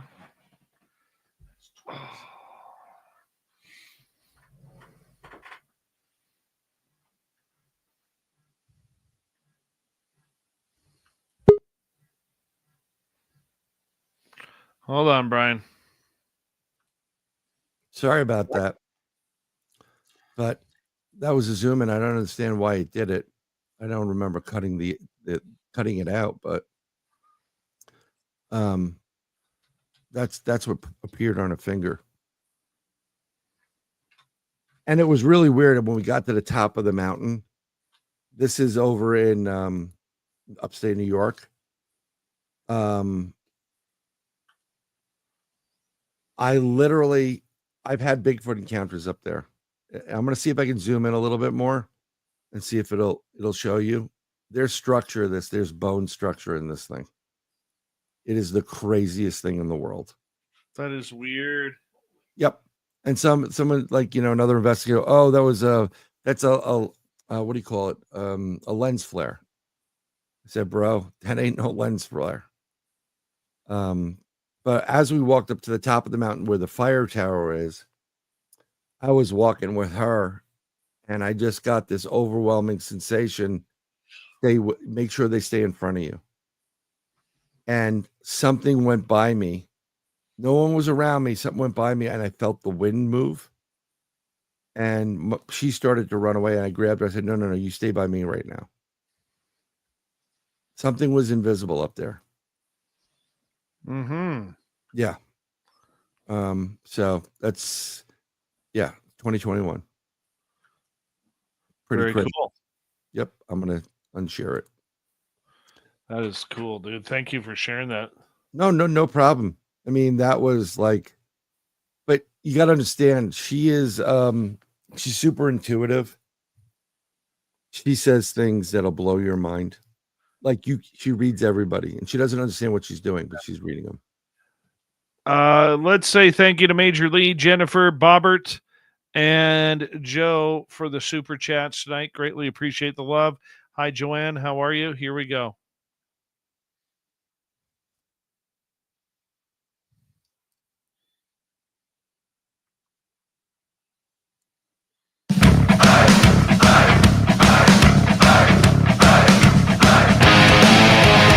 Second half of Spaced Out Radio is now kicked off. My name is Dave Scott. Thank you for joining us as we love to talk the woo with Brian Bowden. Strange Days, filling in for Lon Strickler. Reminder to all of you that if you missed portions of this show or others, you can check out our free archives on YouTube or any major podcast network. Our website, spacedoutradio.com, we have a plethora of features for you. Rock out to Bumblefoot, read the news wire, check out our swag as well. Follow us on X at Spaced Out Radio, Instagram at Spaced Out Radio Show, and on Patreon in the Space Travelers Club. Brian Bowden is here filling in for Lon Strickler on Strange Days. Right before the break, we were talking about all sorts of weird, strange, cryptid creatures. Yes. And during the break, Brian, you were actually showing a picture of a fairy that was caught on a camera on your daughter's finger. Yes, sir. I mean, I could show it again so that when people come back, if you want me to do it, I'll share it quickly. Oh, just tell the story for our radio audience. Okay. So what I was doing is during the lockdown phase of the world, we wanted to get out and get some exercise, get out in the fresh air. So I went up to a place called Needham Mountain and with the family. And they have some stone chambers there, which are really cool. I've had Bigfoot experiences there. So we just parked the car and we're walking, and my oldest daughter and other half were walking ahead of us. And I brought my camera because you never know what you're going to find up there. I always bring my cameras for that area. So my youngest is a little bit of a ham. And I said, hey, picture. And she stopped and she started posing, and I took 3 shots. Because as an investigator of the paranormal, you can't just take 1 shot. You got to take 3 to see if there's motion or movement or change. And I'm looking at it and I'm like, what is that? And I see this glow on her finger. And so I'm able to I downloaded the photo actually to my phone. I had an app and I'm zooming in on it, and I'm like, that's a fae. That's a fairy. And it's a golden fairy. It looks like Jiminy the Cricket, right? Or Jimmy Cricket, whatever the heck it was. I mean, it has that kind of look to it, like a grasshopper. It's golden and it has a glow to it. But you can see structures there. It's not just a blob. There is like shadow. There's a head. You can kind of see there's something there. And I shut up about it. I'm not going to.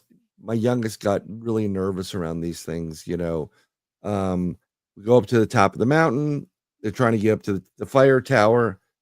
I get an uneasy feeling. And I said, I got to keep them in front of me. I said, you guys stay in front of me.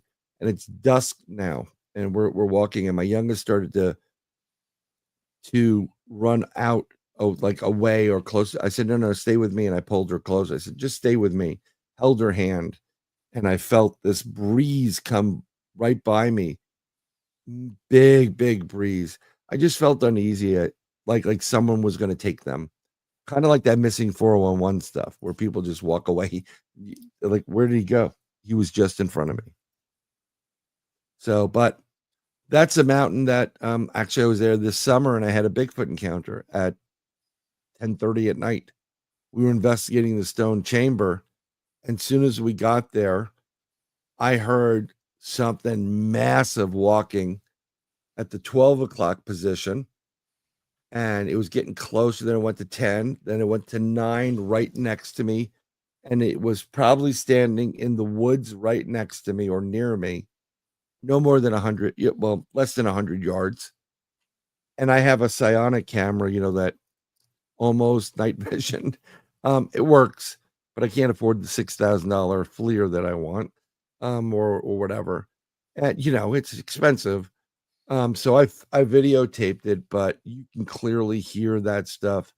Something was big, and I was with Al, and he was focused on this pendulum stuff, and I'm like, the hell with that. I'm like, I'm Bigfooting right now.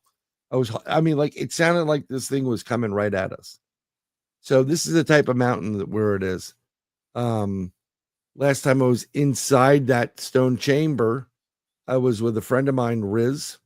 He's a a psychic medium or something like that. I forgot what the full terminology.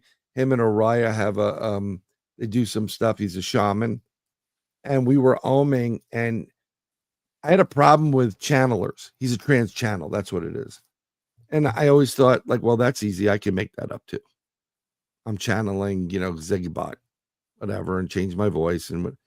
But when he started channeling in my mind's eye, in my head, I started getting visions.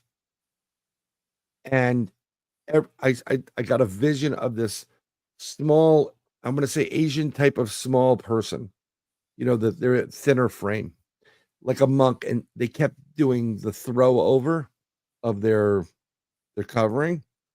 And I said to the monk, it was just in shadow. Behind the monk was a triangle upside down. And it was like a window, and things were appearing in there. So when Riz was doing his thing and channeling, I forgot who it was, I saw a spiral galaxy. And then Riz goes and starts talking about spiral life in the universe is a spiral. It's all coinciding. And he talks about different layers and something, but before it comes up, different layers is something that shows different layers, like a layer cake. And at one point I said, I want to see your face. Can you lighten your face so I can see you mentally? And it did. And like a light appeared around its face. And that being what I was seeing changed its facial features, skin color, tone, everything to every race that ever existed on this planet. It was just ticking it off. And after that, I was blown away. A little bit after that, I kind of broke, and we were talking. We went back to the ohms and him doing some more channeling. I was asking questions. The next thing I know, I'm a little bit closer, and I see myself, but I'm old. I'm older, and I watch myself get gray in the beard, and then that's where it kind of ends. Bizarre. And after that point, I'm like, maybe there's something to this channeling thing, because I normally wouldn't have believed it. I'm sorry, folks. It's too easy. It's too easy to scam, type of thing. I don't know what your opinion is of channels, and I don't want to get anybody upset. No, but that's how I got drilled into this, was the channeling. Really? What happened to me on night number 1, December 13th, 2011. Really? Right? Yeah. Oh, that actually, okay, I got you. It's when I channeled the angel of death that I'd seen in my mother's eyes. Yeah.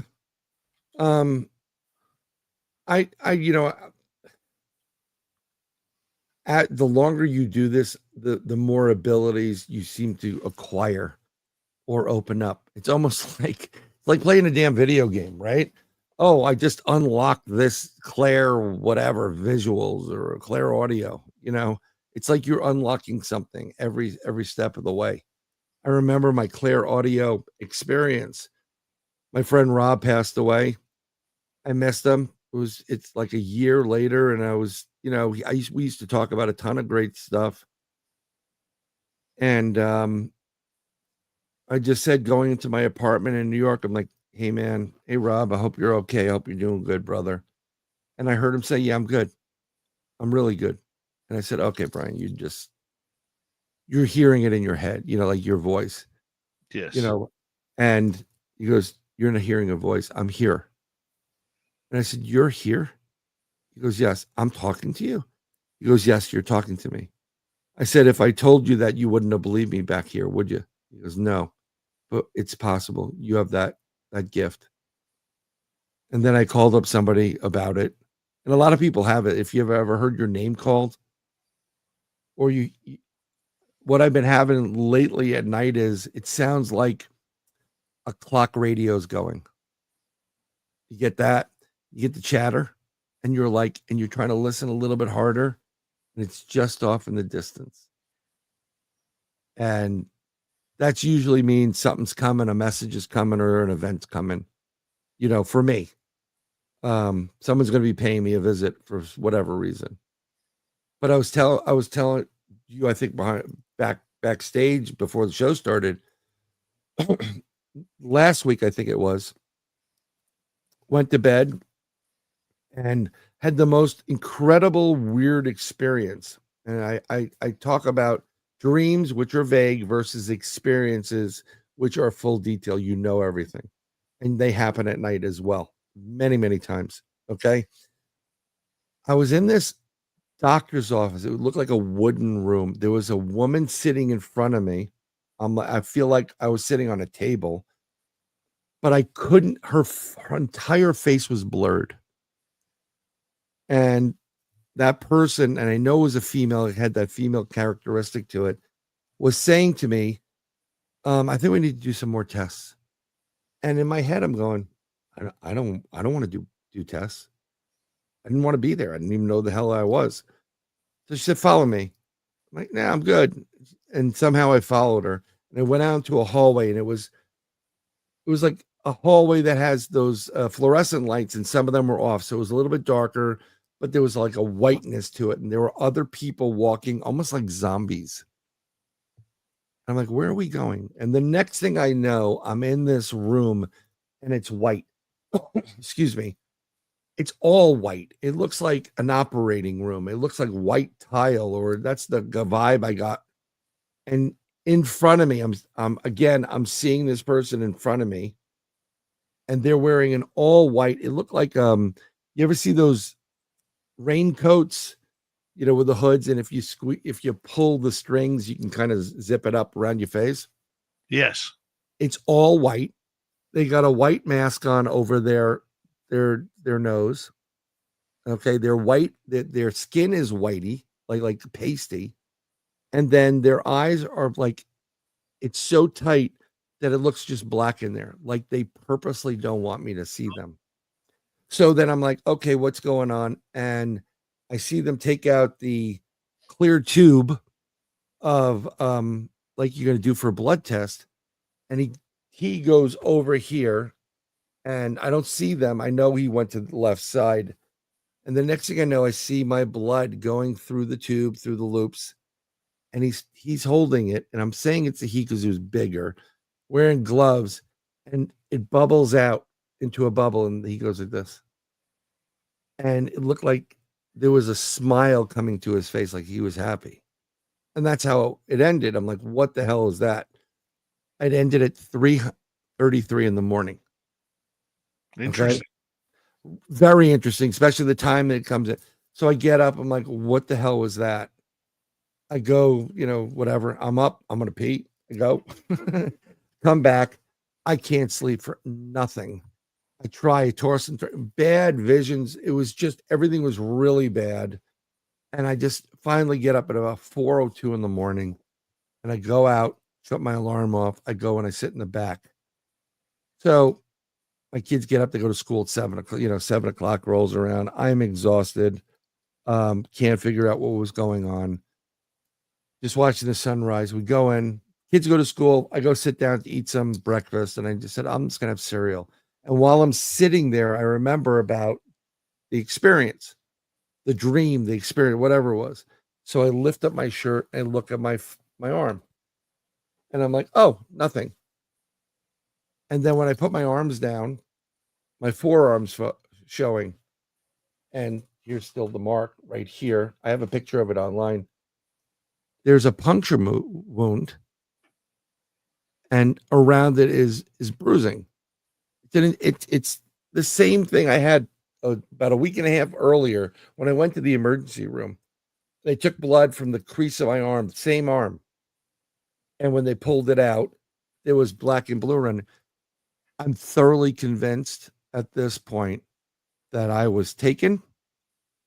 They took my blood for whatever reason, and I was put back because I went to sleep about 11 something, and this happened I went to sleep pretty quick, no more than 12 o'clock, and I get up 3:33. And everybody's like, "Oh, it's a spider bite." Like, I know what a spider bite is. I have stuff in my walls to kill spiders and other bugs, and we spray stuff. It wasn't a spider bite, but that was pretty bizarre. And I remembered it was just like I sat there and I'm like, "You're a big guy, Brian. What the hell are you just sitting there taking it?" And I didn't want to do it, but it was crazy. It was only one dot. There wasn't three dots. Just a dromedan. But it's like that stuff bugs me. The missing time kind of bugs me. Non-alcohol related missing time is a bit odd, Been there. Yeah. Been there. What's it like to miss time?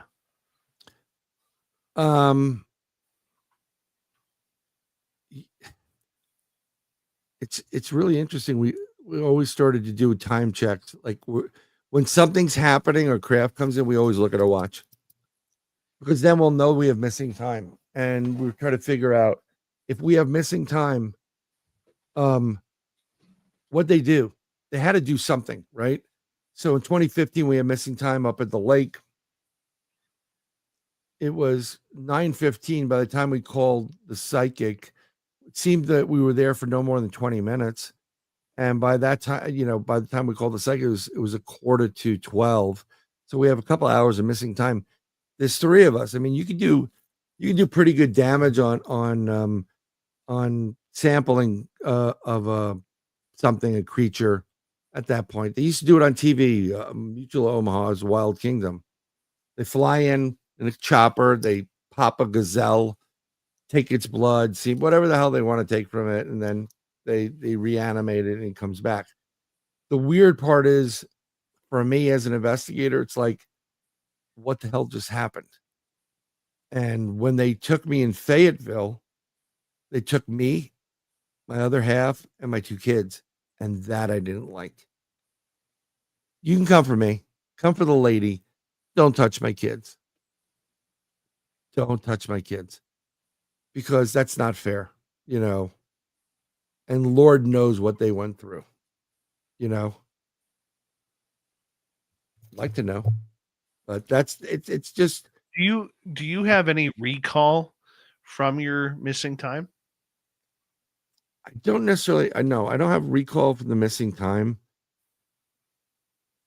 I do have this really weird feeling about offspring that some reason I just after it happened, I always feel like I got it. It's an opportunity, believe it or not. If you're being taken and they're taking your sperm or your eggs, ladies, and they're creating hybrids, you have something up in a off world or wherever that's part of you. And I'd love to know, I'd love to see what was created and, have some kind of interaction with it. Every once in a while, I mean, I have not, but every once in a while, I just have this feeling like I look up and I'm like, I wonder what my kids are doing. My alien kids, if I have them, I don't think it's crazy. I don't want to regress myself, because if something took place and it was painful or hurtful or whatever, you're going to relive that. And once you relive it, you can't escape from it. Right. Yeah. Well, 4 minutes to go here. Let's get to a question from Joe. Sure. If people can use psionics to call in UFOs, can they use psionics to keep UFOs the hell out of the yard? I mean, technically, yes, you can say I don't want to have an interaction with you, but it's not really your choice. Um, I don't like the term psionics, but if you're using your intelligence to say, I know you may exist, you may not exist. I don't know. I don't want to have anything to do with you. Leave me away. Leave me out. But again, if you have something they want, they don't care what you say. We had a woman in upstate New York that contacted me. Great videos. I may be releasing them very soon. Big property, kind of like Skinwalker Ranch. A lot of weird stuff going on. And in this video that was caught on the cameras of the property is a tall gray that appears and kind of peeks out, comes back. It's amazing. It's absolutely amazing. And she's so freaked out because they're also in her house. She goes, you got to tell them to leave. You got to tell them to go away. I'm like, I'm not telling them anything. I'm not anybody to tell them something. You have to understand something. Extraterrestrials will do what they want. You have no control over them. And even with the agreements that we made, under supposedly, but were made, yeah, you can take only those, but you can't take those. Extraterrestrials do whatever the hell they want. It's no permission. Like, hey, can I take like 6 more people? No, they're going to take them. So yeah, you could use it, but it doesn't mean it's going to happen.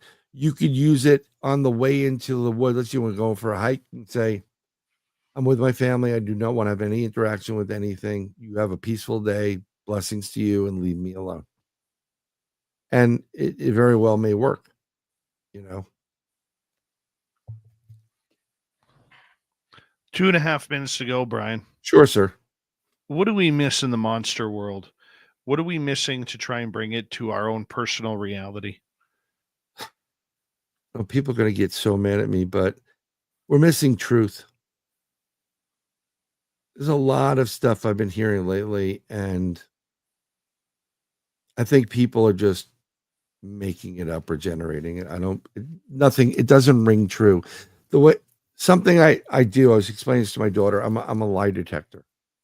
So if you tell me something, we're hanging out, we're talking, and you tell me a story or something that took place, and it's real, I start seeing it play out.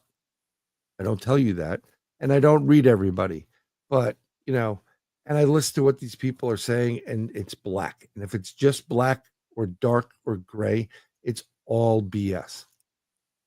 The only thing truthful is he walked into the state forest. As far as the other stuff that he or she may have said, it's junk. And I'm tired of it. I'm tired of truth, of lack of truth. I'm tired of writers' embellishment and people trying to stay relative to the subject. Matter of fact, there hasn't been anything, in my opinion, recently really worth investigating. So, I have stuff going on in my house right now. I think the veil's thinner, and I think there's a lot of dark entities like black-eyed kids, shadow people, those type of dark, not necessarily evil, but people are phoning in, they're making it up, they're trying to stay relative and try to get subs and whatever. That's the problem. Way too much of it. 30 seconds to go. Yes, sir. Where can people find your podcast? Where can they find more about you? Sure. So you can find my podcast on YouTube. It's at Bryan Bowden, one word, BRYAN BOWDEN. It's Third Eye Live. There's a channel for it. We've got a couple of guys coming on that are brothers of mine, and they're going to talk about brothers of the Arcana, esoterica, and some strange stuff. 8 p.m. Eastern will be the episode, but I'm everywhere. I'm on all social media. Just hit me up. You can send me a private message, friend request, whatever you want, and I'll answer your questions. You can say, you're garbage. Appreciate you, Brian Bowden. You're the best. Coming up next, we have Swamp Dweller and Little Timmy James in studio for the UFO Report. You're listening to Spaced Out Radio with your host, Dave Scott.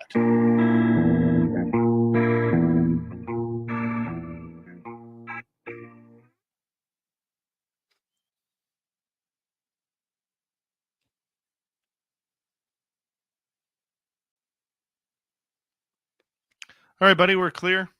Thank you. Thank you for the clown music exit. Always. Appreciate Yeah. you, buddy. I appreciate you too. Be well. God bless.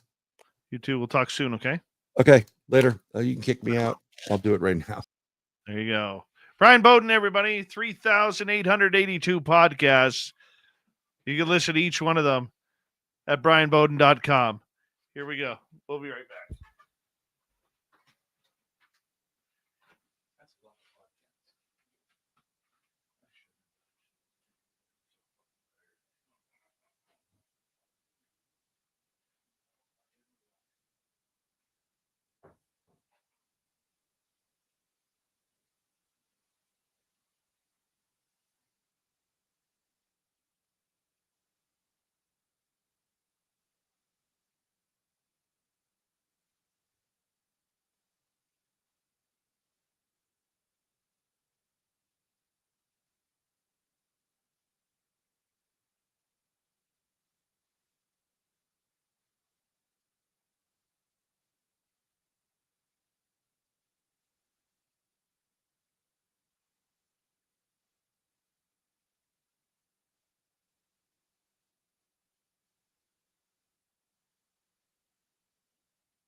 All right. I am back.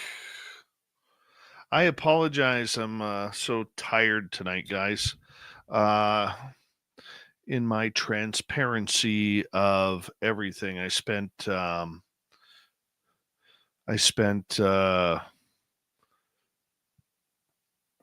lot of hours at the hospital tonight. I've been dealing with a lot of stress and anxiety lately. And the last few days, I couldn't seem to slow down my blood pressure. So I went and got checked out. I literally got home about an hour and 25 minutes before showtime. Didn't have any time to really relax. And and then had to hop in here and prepare for tonight's show. So I'm a little worn out. Camera's got to come this way a little bit.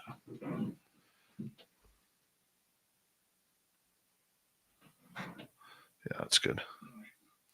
So I may take a night or two off this week just to catch up on some sleep. I'll talk to Sweet Robbie G about that tomorrow. And I'm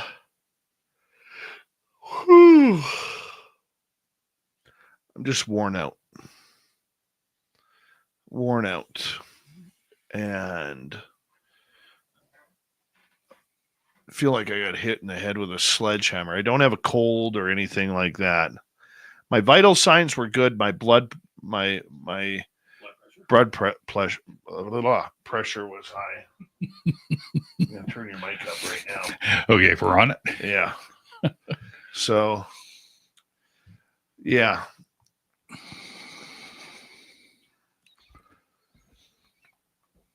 All right, here we go.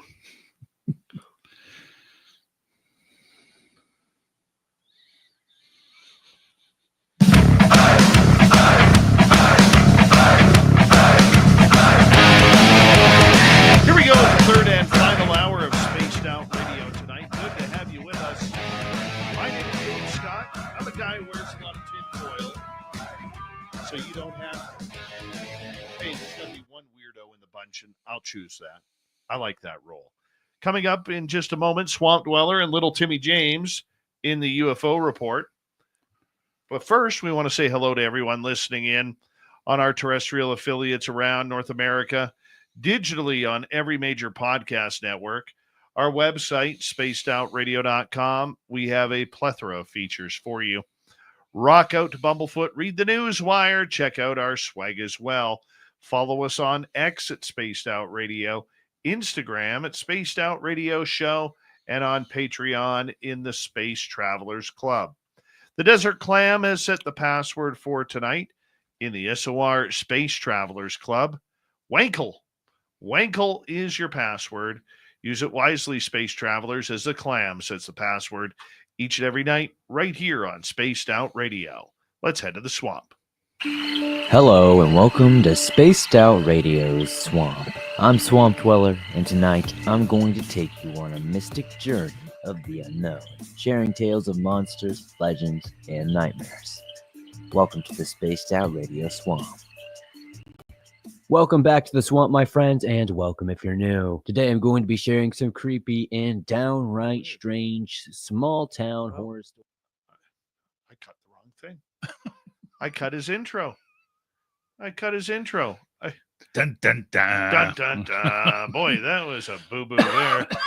That was a whole 3 minutes right there that I... Wow. Let me tell you a freaky story here. There once was a time.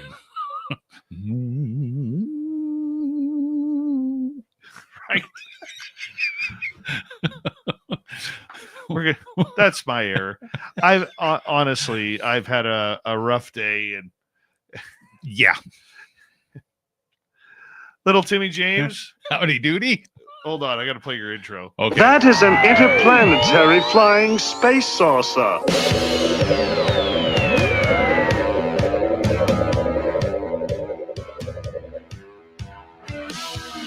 You have made me very angry. Very angry indeed. All right, Little Timmy James is here hanging on out with us after my blunder there. Yeah, well, Hey, that's live radio sometimes. that's it. You know, I'm just going to be open with our audience here. Yeah, go ahead. I spent about 7 hours at the hospital before the show, and I literally got there. There was like a major lineup, and we have a tiny hospital here. We do. We have a tiny hospital where literally there's one doctor and 4 nurses. Yeah. That are running their butts off, trying to take care of an entire town. Literally a town, not a city, a town. Maybe a hamlet. Are we a hamlet? Ooh. We could be a hamlet. We could be. Yeah. And so I had to wait my turn. So I went and had some blood taken and an EKG done, because what was happening was I suffer from high blood pressure, and I also suffer from depression and anxiety, which I'm very open up, but I've been carrying a lot of stress lately too. And, I mean, life catches up with you. And, when you hit your 50s and, retirement's, all of a sudden around the corner in a number of years, and you got to work. Many people are in my boat. Oh, yeah. So the last few days, probably since about Thursday evening, I was literally feeling like I just couldn't catch my breath. Yeah. And went back to my daytime job today, because I do work 2 jobs. I work a daytime job. And like literally, for people who don't know, I work 15 hours a day. 14, 15 hours a day. Yeah, easy. Yeah. And so today I was standing at work. I had this meeting, the company mandatory meeting, when they put it in capital letters, mandatory. Yeah. And then they put it in bold. Did they underline it too? No, they didn't underline it. Oh, then it wasn't that important. But they put it in bold. And going into that afterwards, the boss kind of looks at me, and I'm like, dude, I'm going to tell you, I'm not feeling good. Like, I'm there 6 days a week because I'm needed. I'm the only one who does my position, and I'm needed there. And to be honest with you, I'm a workaholic. I love working. What? Yeah. Huh. Yeah, I do. And so probably around 11 o'clock this morning, I said, I need to go get checked out. Good call. I'd be able to catch my breath. And then all of a sudden, you just move a certain way. And all of a sudden your heart just feels like it's going tit, tit, tit, tit, tit again. And, it didn't matter whether I was sitting down or whatever, right? And so I went to the hospital. I got checked out. Thankfully, my family doctor was on tonight. Oh, perfect. So I don't need to schedule an appointment to go see him to check the results. And he's really cool, too, because he likes all the paranormal stuff that I do. Oh, right. Yeah, like he's right into it. Yeah. And he's from, where in Africa is he from? Oh. I think he's... yeah, I was going to say his name in the know. Africa. He's from... Let me just see here. Where is he from?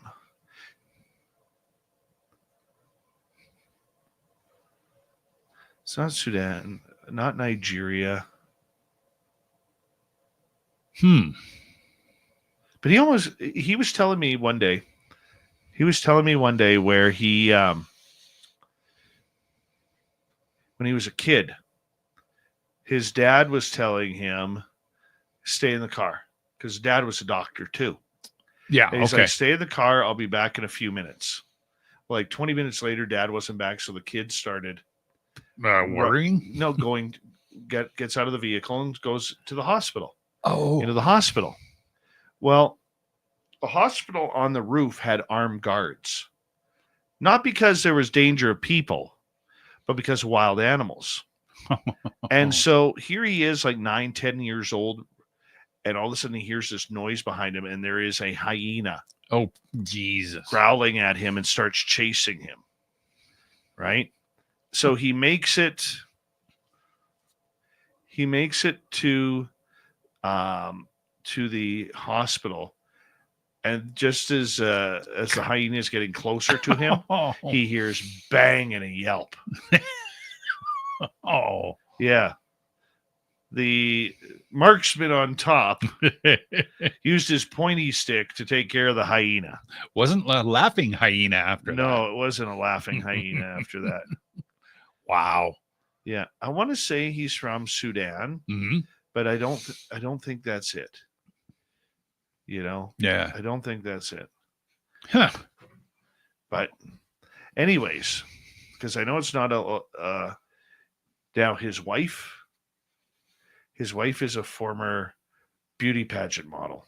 Oh, okay. Yeah. Looking at her, I'm like, she's gorgeous, Doc. You got a gorgeous wife. He's like, and he talks, yes, Dave. Yes. I do. Thank you. You know? Oh yeah. It's pretty incredible. But anyways, I ended up going to the hospital today. Mhm. And then I literally, the one thing that bugs me, I don't know if this happens in American hospitals, because I've honestly, knock on wood, never been to an American hospital. Yeah. And so the nurse says to me, she goes, she puts me in and she starts doing all these tests. They hook me up to the giant monitor, and I'm looking to see if I'm dead or not. But but I'm alive. You start playing with it, holding your breath and stuff. Yeah. So, they put that little finger thing on. Yeah. And I'm like, what happens if I take this off? Oh, that goes flatline. Right. Okay. So she goes, I'll be back in 1 minute. Well, 25 minutes later, she comes back. And I said, that was a long minute. I said, I'm running out of time. I have to work tonight.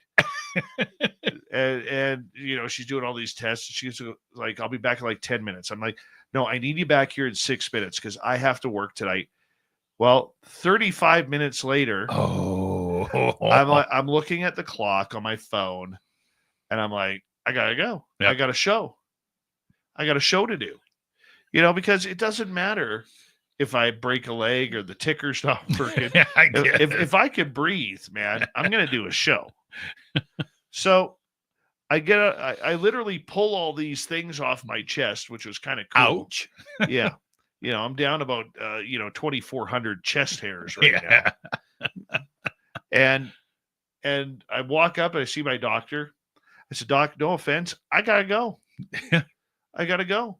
I'm just waiting for her to disconnect me. Yeah.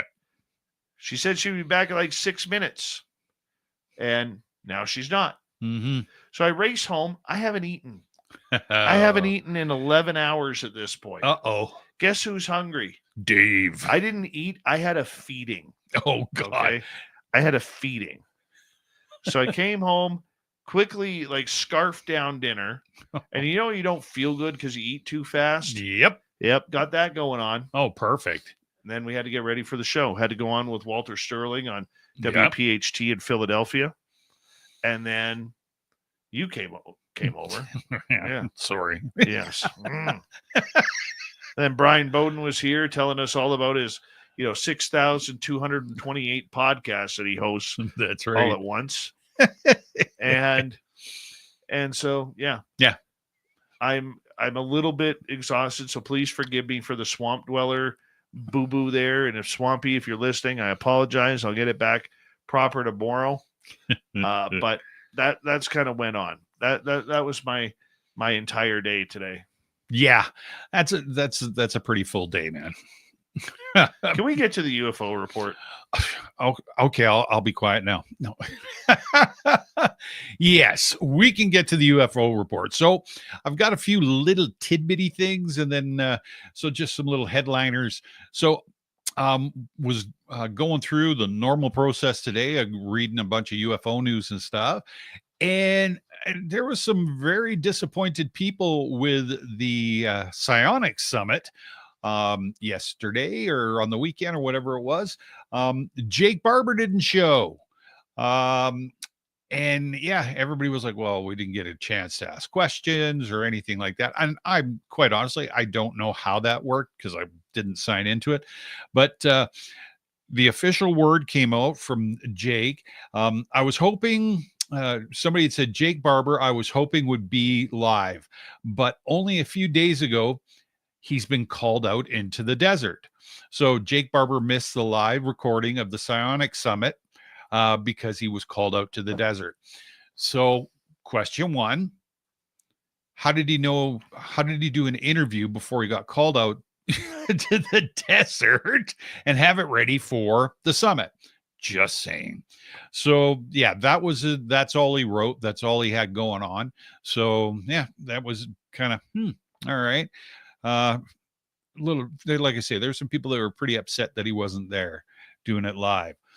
Also, I don't know if anybody saw the polls today. Nancy Mace put out the polls, and it said, "What do you want the Declassification and Transparency Task Force to expose first?" So there was 3 choices: UAPs, JFK files, and the Epstein list. And I don't recall how many voters it was. It was what, 53? 57,800. Okay. Drum roll, please. Number 1 on the list at 86%, the Epstein list. Number 2 at 7%, the JFK files. Number 3 at just below 7%, the UFO files. I'm like, kind of what I thought would happen. I mean, Dave and I were talking about it earlier, bantering it back and forth. Everybody likes a good, likes that knockdown. They want to find out who's on the list. They want to know who's done what and where they've been and what they've been doing. And they love to see those people get knocked down. Not just necessarily in this case, but it's just kind of a thing, I guess you could say. But I also thought, too, that I was wondering how this was going to work. And was pretty sure that the UFO stuff might get pushed to the back of the pecking order, so to speak, because, yeah, it's like David said and I were talking earlier, it's a bit of a niche, right? But the Epstein list, everybody wants to know about that. I want to know about the Epstein list. Well, I do too, but not more than the UFO list. I'm quite honestly being straight up. I'm going to be blunt. Maybe because I've had my own disclosure and I don't believe in the whole disclosure movement here, because I think it's full of crap. Sure. I mean, I want the Epstein list. I want the Diddy list more. Yeah, well, yes, for sure. I mean, here's the thing that we have to realize as human beings, and this is where this statistic makes complete sense. Okay? People love drama. Yeah. And the other thing people love to do is they love to build somebody up to the point where they explode, and then we turn on them. Eventually, we will turn on them. The public will turn on them. And, if you ever watch the Nike movie about Michael Jackson. Michael Jordan? Or Michael Jordan, thank you. Yeah, Sorry no, not a problem. Nike, Matt Damon says that exact line to Michael Jordan and his mother, where, he's going to have to be strong. We're going to build him up. The public's going to love him. Everybody's going to buy the shoes. He's going to be the greatest on the planet. But the one thing that America loves to do, as much as they love to build up a hero, is they love to see the hero fall. Yeah. And that's exactly what we are going to see, not only in the Epstein files, but in the Diddy files as well. Yeah, for sure. And when we get those lists, that's what we want to see. Because, look, if there's politicians on there, conspiracy theorists aside, where everybody talks about, the Clinton list, of people who just seemingly just unalived themselves. People talk about all of these different conspiracies. This isn't a conspiracy. No. We need to see who's on that list and who has been playing humanity. Right. Because if everything that we have learned about Epstein Island was true, we are in for an awakening of a bunch of sickos. Perverts who we have basically placed on a pedestal the last 30 years. Same thing with the Diddy list. Yeah, for sure. And the human trafficking and what happened with all of that. Yeah. Like, this gets into some serious sickness. Yeah, no doubt. This is, the conspiracy theorists always talk about the Bilderbergs and all of these secret societies. And, Martin Scorsese's, not Martin Scorsese, who did the movie Eyes Wide Shut? Oh, same guy who did Full Metal Jacket. Oh my goodness, my brain just gone Why blank. did my brain just go? I expect that from me, not you. Yeah, no. That's one of, and I love that movie too. Right? Yeah. But, like 6 days before the film, Stanley Kubrick. Thank you. Thank you, Tartar Sauce in our chat room. Okay. But like 6 days after this movie, Mhm. Kubrick had all of a sudden had a heart attack and died. Oh, right. So that's part of the conspiracy theory too. Mhm. And believe it or not, that was filmed at I believe a Rothschild's mansion. Yeah. And it was all about the secret society and human trafficking and Mhm. through sexual intercourse and Yeah. sexual deviation and all that kind of weird, strange things that you'd only find on certain corn channels. Notice I said corn. Yes. Very nice. You're welcome. You're welcome. I probably the last time I'll use corn in that way on here, but people want to see that. Yeah. So the fact that UFOs fell to number 3 at only 7% Yeah. on that list does not surprise me. And we have to realize something else here too. Mm. We as a UFO community are extremely dedicated and passionate to the subject. Yes. This shows that 93% of the population Mhm. does not care. Well, not of the population, but of that vote. Right. 93% of the people don't care about UFOs. They should. Yeah. They totally should. I mean, this is a subject that is going to affect every single person on this planet. Yes. Agreed. But that being said, I say that again, Uh-huh. this group of people who investigates UFOs, who lives this life studying this, Yep. we're strong and dedicated. Yeah. And we're not going to get what we want out of this. No. People on the mainstream, they may show interest, but they don't care about this story. Mhm. That's a tough pill to swallow for any of us. True. Any of us, Yeah. right? Definitely. I mean, look at terrestrial radio here for a second. Now, I'm very proud to be on 8 different stations. Yeah. Okay. But there are hundreds of stations out there. Thousands. As you know, you've looked into it. You're part of our radio team. Yep. There are thousands of radio stations just in the United States alone that do not carry any type of programming that we do. Yet it shows, numbers statistically show, our type of programming actually brings listenership up at night rather than playing a replay of whatever type of talk that's played. What they call now, they don't call them replays anymore. They call them encores. Yes, that's right. Yes.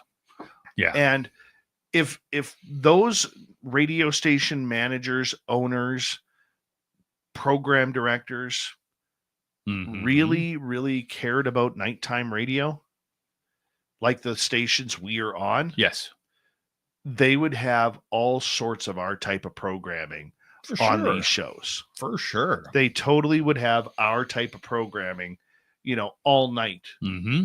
But they don't, because we're a fringe topic to them. True. It's safer to all of a sudden, if you're in the Midwest, you're safer to play all sports at night or all politics at night on a replay in their minds. Sure. Because that's the devil they know. Yeah, of course. And we're the devil they don't know. Yeah. Or in our case, an angel, because we're nice. That's right. That's right. We're going to continue with this. I do want to talk about the Jake Barber stuff. Yep. Again, and then we'll get to some story time. Little Timmy James here on the UFO report on Spaced Out Radio.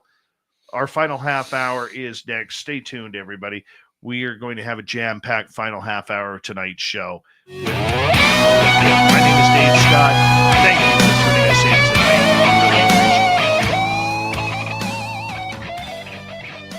tonight. This is Spaced Out Radio and your host, Dave Scott.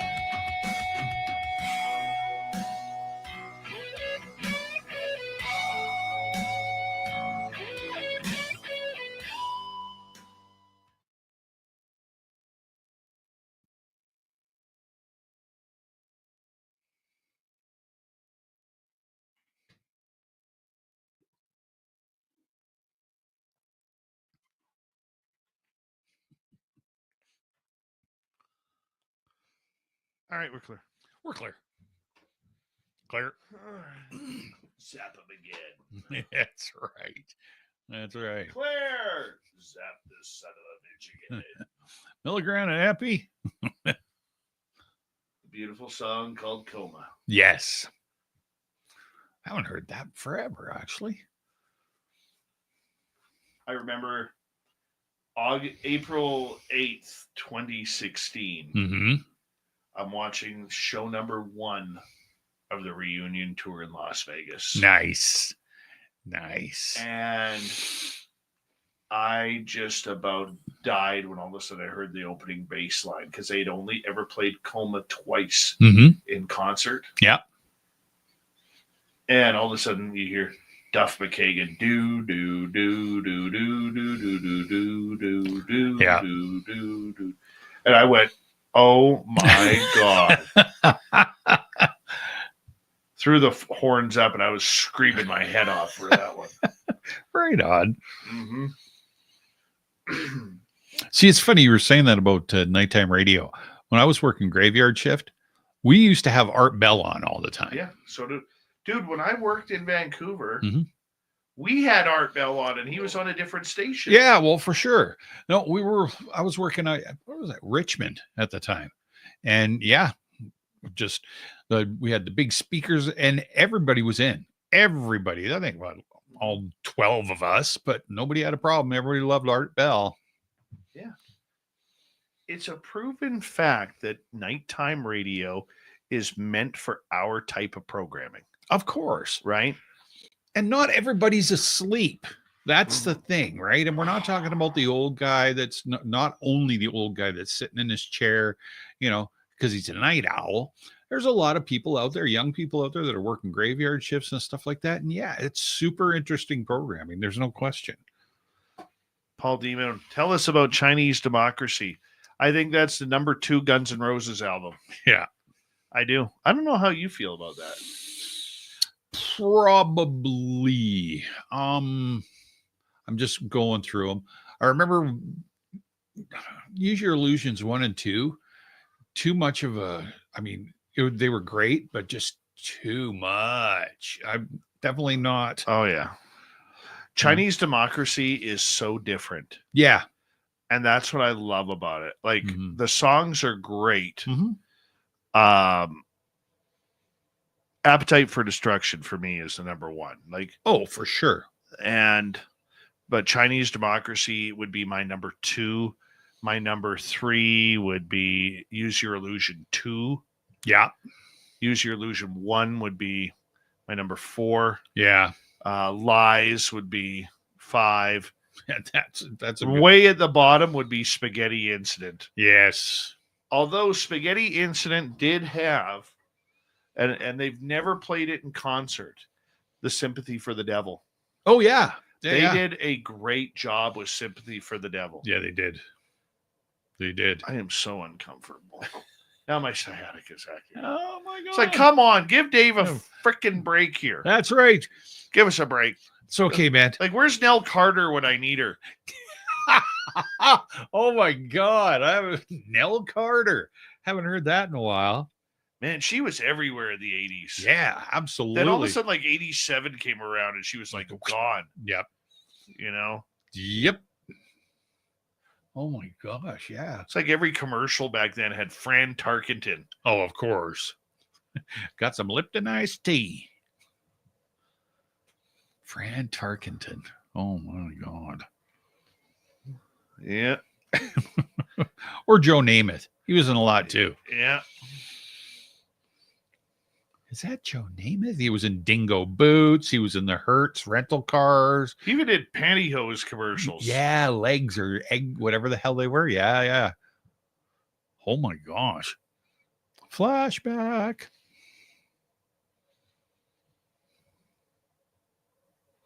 Yeah, you need a big, huge, puffy chair. I do. We need to redo the studio. Let's tweak it. You know what we need to do, honestly, is get rid of the desks, move the TV screen there, right? Computer screens there, and like put a couch or something in here. Oh, That'd be cool. That'd be cool. We'd be snoozing. We'd totally be snoozing. Get the big sit on the couch. Like a nice ottoman Oh, in here too, yeah. with like cigars and everything. Make it fancy. Put like a cigar rack up there. Mm. There we go. Yeah. All right, we got like 5 seconds. All right.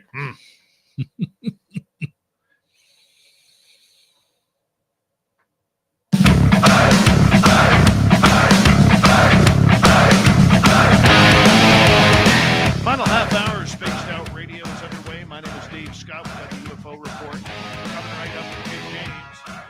How y'all doing? Hope you've enjoyed tonight's show. We're going to continue to do it. But first, I want to remind all of you that if you missed portions of this show or others, check out our free archives on YouTube or any major podcast network. Our website, spacedoutradio.com, we have a plethora of features for you. Rock out to Bumblefoot, read the news wire, check out our swag as well. Follow us on X at Spaced Out Radio, Instagram at Spaced Out Radio Show, and on Patreon in the Space Travelers Club. Here we go. Little Timmy James, UFO report. How you doing, buddy? I'm doing good, man. Doing Good good. to see you. Good to see you. Yeah. I want to get back to this Jake Barber thing. Sure. So, the Psionics crew Skywatcher, Yes. they hold a conference. Yes. Because you went by this so fast. Yep. You know, literally CE5 fast. Just yeah. And Jake Barber not showing up live and doing a pre-recorded interview. Mhm. There's a lot of people trying to figure out who actually did the interview, number one. But number two, this guy's the face of the franchise. He is right now. You know, he really is. He's taken over from Lou Elizondo as the face of the franchise. He is literally the one that everybody is counting on. He's brought the woo to the show. Yeah. Okay. Everybody else prior to Jake Barber was not into the woo. Mm-hmm. Okay. Yeah. He has brought the woo in. And when you're sitting there promoting this woo, whether you believe in the woo or not, Mm-hmm. you got to show up, man. Yeah. You got to show up. You don't pre-record something or just take off into the desert. Yeah. This is your job. This is your job. Mm-hmm. I think it makes him look bad. I do. Yeah. People are counting on him. You know, it's kind of like if you were booked for a conference. Mm. Say I booked for a conference, but I can't make it, but I'm going to, you know, send somebody else in my spot that is less well known. Mm-hmm. Audience is going to be disappointed. Yes, absolutely. Right? Absolutely. They're going to be disappointed. And I don't like that. I No. don't like the fact that he didn't show up.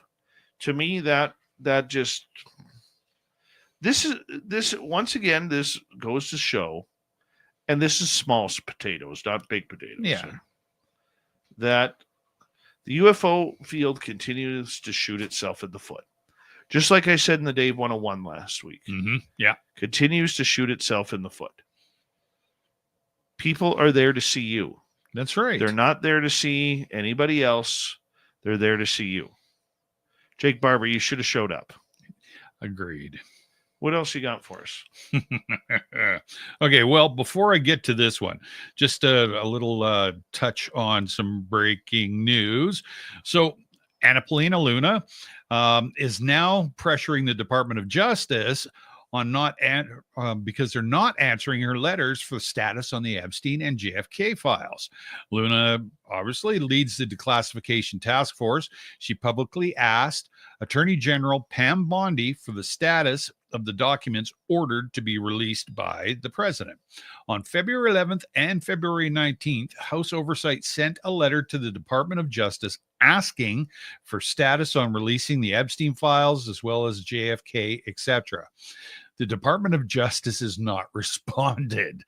So, reaching out to X, she quotes, because we can't seem to get a response from the Attorney General. What is the status of the documents? These documents were ordered to be declassified. So now they're not getting what they're asking for, even though they've been told that by the president that, yeah, They're declassified, and you need to get them. Much like pancake syrup, they're going to take their own sweet time. Ooh, nice. Okay. Yes. They're not there to do what we want at that moment. That's not how it works, unfortunately. Yeah. We want it to work that way. Yeah. But it doesn't. So it's nice to see Anna Polina Luna getting a little bit, snippy with them. Yep. Yeah. The one thing I like about her is she's tough, man. Yeah. She is very, very tough. What do they call her? The sledgehammer. And, between her and Nancy Mace, you may not agree with their politics or whatever it may be.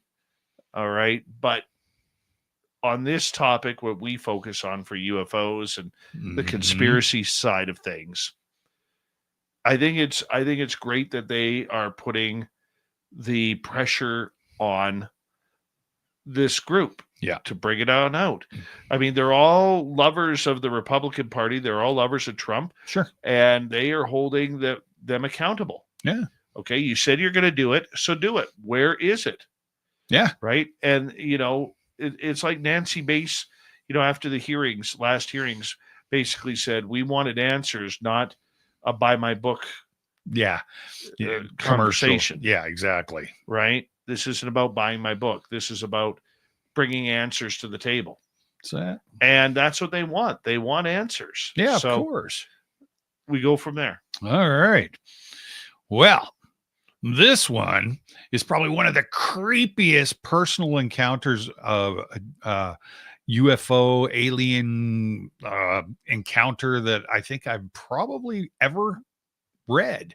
So this is written in first person, and I have to read it in first person because it just adds to it. So it's called My Unforgettable First Alien Abduction. Let me start at the beginning with my first conscious event. The year is 1952. I'm between 3 and 5 years old and lying in my bed in Midland, Texas. My bedroom at the rear of the house has a blanket over the doorway to keep the chill from the rest of the house. The lights are off. Only the small light from the well house outside comes through my window. Mom has come in to tuck the warm covers around me against the cold night. My eyes closed. I am lying there, quietly awake, when I sense something in my room. Somehow, I know I am to keep my eyes closed, but I don't. At this point, I'm not afraid that he is there. It is as if I know it and I'm familiar with its presence, though I have never seen it in the conscious state as I do now. Not afraid, I am stunned and wonder why he just stands there, not saying a word, not doing anything. He is not tan, olive, black, or some other skin color of people I have seen in my home. He is pure bright white with large round eyes. He is not the Whitley Strieber type alien with elliptical eyes. So later in life, I realized this was the end of the alien abduction. I had just been brought back, and he is surprised I am awake and aware. In most cases, whenever you remember the event, it is a mistake on their part, or else what you remember isn't memory at all. It is an installed memory for you. No speech or communication of any kind comes from this thing, whatever it is. The arms and legs are long and skinny, and the body, neck thin. The bulbous head, like an upside-down teardrop, is cocked slightly to one side. I can see him from head to crotch, and he doesn't even have a belly button. Does he have knees? I can't see them, and I want to know what his feet look like too. He had a strange, faint smell. It smelled awful. I think it is a he, though I don't know exactly why. It sure doesn't have any mom or lady qualities about it. Suddenly, I realize it has become aware that I am aware and that I am able to move. Horror wraps around my small frame as his eyes seem to move or rotate. He definitely is now in control of me physically. I cannot understand how I was fine, as I had always been, and now I am paralyzed and overwhelmed with horrific fear, all the while conscious. I wasn't paralyzed until now. Why? I've never felt fear before. This is the moment in time when I suddenly realize there is something wrong with the perfect world in which I live. For me, that moment was Mom and Dad aren't coming. He is, or they are. He convincingly suggests that my parents don't love me. They are not my parents. I suddenly know there are others like him, and they do other things. I feel the paralysis hit me as he just stands there, emotionless and motionless, with those large black eyes, doll-like, shark-like eyes. Looking at me, immense fear overwhelms me as he moves towards me. Because of his suggestion, I think I cannot move or make a sound. I fight the paralysis as the entity comes closer, bringing his face right up to mine. I squirm my tiny frame as hard as I can to get away. When the feel of the wall is against my shoulders, I had pushed so hard the old army-style single bed pulls away from the wall. This seemed to startle the entity and me, as with a thud, I hit my shoulder blades against the cold, hard floor. I can protect my head and do. The paralysis is wearing thin here. Here's the picture. My arms and chest are wound in the covers. I am wedged between the wall and the bed. My head is on the floor. The bed is at a sharp angle, offering some space between him and me, except my feet and legs are still on the bed. I'm scared. He will grab them and pull me back up. He doesn't. Instead, he has gotten down on his knees, if that's what they are. They bend, so I guess they're their knees. I can see those knees now, since most of the covers are on my side of the bed near the wall and not on the side where he kneels looking at me. I can see his paddle duck-like feet also. He has no shoes or coverings whatsoever, and his left hand is supporting him on the floor. As I consider the situation in my room at age 5, one of the amazing things is I can see the alien almost as well under the bed, where it should be dark, as I can see while he is standing in the room, except for the dim glow from the well house. I have no memory of the light source. I only know from my current conscious memory that there was an even source of light throughout the room. He slowly lifts the remaining small amount of covers and sticks his face under the bed a little bit. The only safety I had was I could not see him.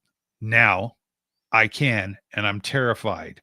I do not feel paralyzed now. I can move my head freely, but my arms and chest are still restrained by covers and wedged between the bed and the wall.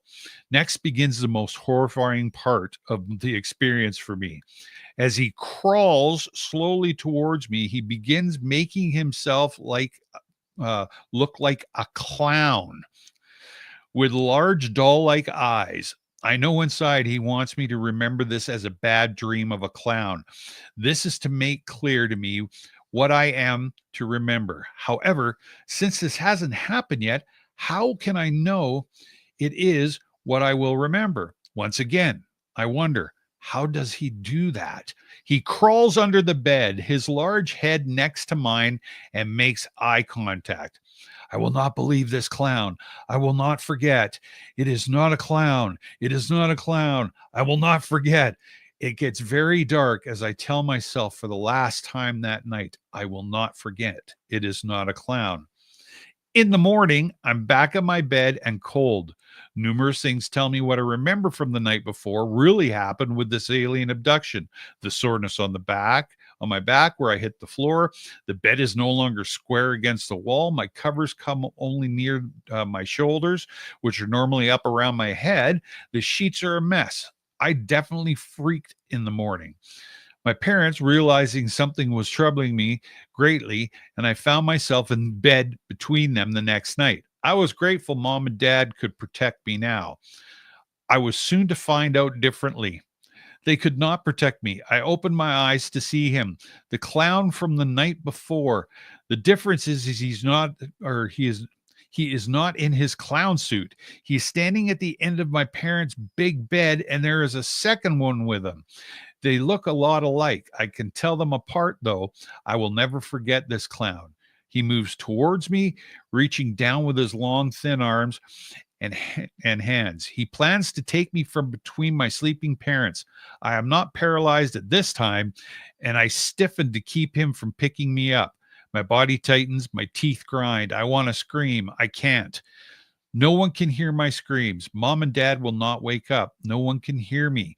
I press against my dad as close as I can and hit him in the back as hard as I can with my little elbows. It hurt my elbows. Nothing I do makes a difference. They pick me up anyway. My parents cannot help me. There's no one to help me. I blacked out. I was glad to. So in December of 1980, my wife, 2 children, and I lived in a large ranch home on 4 acres near Huffman, Texas. One night I awoke suddenly with a feeling of dread. In the dark, I ran as fast as I could to the living room where I stood watching in horror. There was my 6-year-old son looking out the window. He was not asleep. He was in a deep trance. They had come, and like my own dad, I was not there for him. Oh God, I thought, not my son too. Yes. That is a nightmare. Yeah, especially the clown part. The clown part was creepy, but I understand that because a lot of times aliens have been known, allegedly, to change their shape to something that is less fearful for people. This is why, you get these people who believe that there are, 4-foot tall owls sitting in trees. Right. Mike Clellan has done a great report on that. The other thing too is they've been able to change so that way their identity, so that way we're not scared of them because they expect us to be fearful of them. So they will immediately change their voice to a voice that we recognize or an image that we are familiar with that isn't as scary. So that is something that is, very realistic in that. Now, what scares me about that is I still have not opened Whitley Strieber's book, Communion, since 1999. I was reading a part in that book where he looked down to the side of him when he was on craft and his son was sitting right beside him. I had just become a father a few months before. And I was holding my daughter at that time, reading. And it freaked me out thinking, oh my God, if they get me, how would I react? Yeah. My own child for sure being on the craft as well. And that didn't sit well with me. And to this day, Communion book still sits in the storage unit over there in a box full of books. Yeah. It's amazing how that sort of stuff. I mean, we're all okay with ourselves, but I mean, when it comes to our kids, obviously I would suspect that, you're, especially when you become a new parent, it's like, you've got the Superman freaking cape and protective gear on. And I couldn't imagine anything like that. Like when my son was born, that's when that little girl, Jessica, fell down that well. And I couldn't watch it.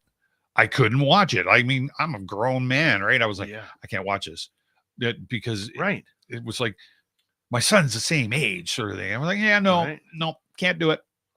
And just it tore me up seeing that poor little girl stuck in the well and thinking that could be my kid. I was like, nope, not it. No, I don't like that. I don't like that thought whatsoever. I mean, it's funny how your perception changes of things when you become a parent. Oh, especially if you're a new parent. Yep. and now you got aliens to deal with. Right? Yeah. Yes, for sure. We got just over about 2 minutes to go here. Yeah. With that. And the one thing that, I still do. Mm-hmm. I don't know if you do it. Because I mean you're like 30 years older than me. Yeah. That's right, Dave. Do you will you dangle your feet over the bed at night? No. No, neither will I. No. No, there's still that fear. It's amazing that there's nothing under your bed, but you have that fear. Like daytime. Yeah.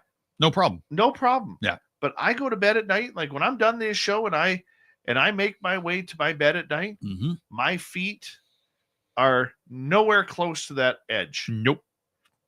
Nowhere close. No, for sure. I can't do it. No. And I think that's part of what some of the stuff that I think I experienced when I was younger that still had me questioning things, because I had people that were coming out of the closet and actually talking to me and stuff. And I'd slide myself right up against the wall. And I never have been able to hang my arms over anything. Oh, no. Nothing. No, there's just something weird that it's amazing that childish folklore has continued, into my 50s and your 80s. Right. Yeah. Getting too old to beat those gosh darn ghosts off or whatever. Yeah. There's some good spoofs on YouTube about that where they reverse the tides to the monster under the bed. Oh, where one dude starts tickling the monster's feet and all that kind of stuff. Oh man. No, there's just never a time to keep your feet under or over top of the mattress to dangle them. Nope. You never know what's going to happen, and I'm just not taking that chance. Nope, me either. Tim, thank you. Tim. And hello to Mr. Ron Bumblefoot Thal. Rocking in the background with the brothers watching. Bumblefoot is the official music of Spaced Out Radio. Rocking and sitting down every single show. Get your horns up for the guitar god himself. Special thanks to everybody listening in at work, at home, in your cars, wherever you may be. Thank you to everyone in our chat rooms tonight. YouTube, Twitch, No Doubt, Facebook, Streamer, LinkedIn, Space Travelers Club, and on X, hashtag Spaced Out Radio. I know you're out there somewhere. Remember, this show is copyright by Spaced Out Radio and SMR Adventures Limited. Thank you so much for choosing to share your evening with us, because together, my don't friend, make a mistake. We're watching. Neo Mr. Bumblefoot, you need a favor. We need you to take us home.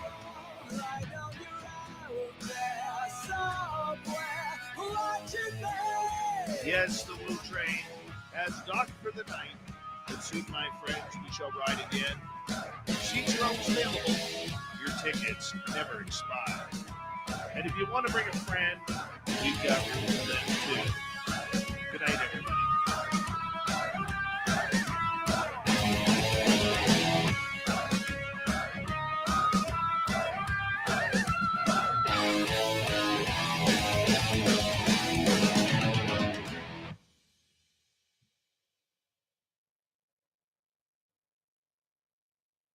All right, we are done. I'm cutting this off early tonight, not because I don't want to spend time with you guys, but really, I'm really struggling with me being tired right now. So I'm going to cut this feed off short here. And tomorrow night on the show, Ofer Leaf is our guest talking about shamanic healing. Boy, could I use some of that right now. And we'll get to him tomorrow. I don't know if I'm going to be hosting tomorrow night or not. I'm going to see if Rob can fill in for me. If not, I will be here. But one way or another, there will be a show. And thank you tonight to Philip, Major Lee, Jennifer, Bobbert, and Joe for the super chats. Greatly appreciated, everybody. And we'll see you tomorrow night, okay? Thank you for understanding. Good night.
healthy, my friend. You too. If you need bail money, give me a call. Always, Dad.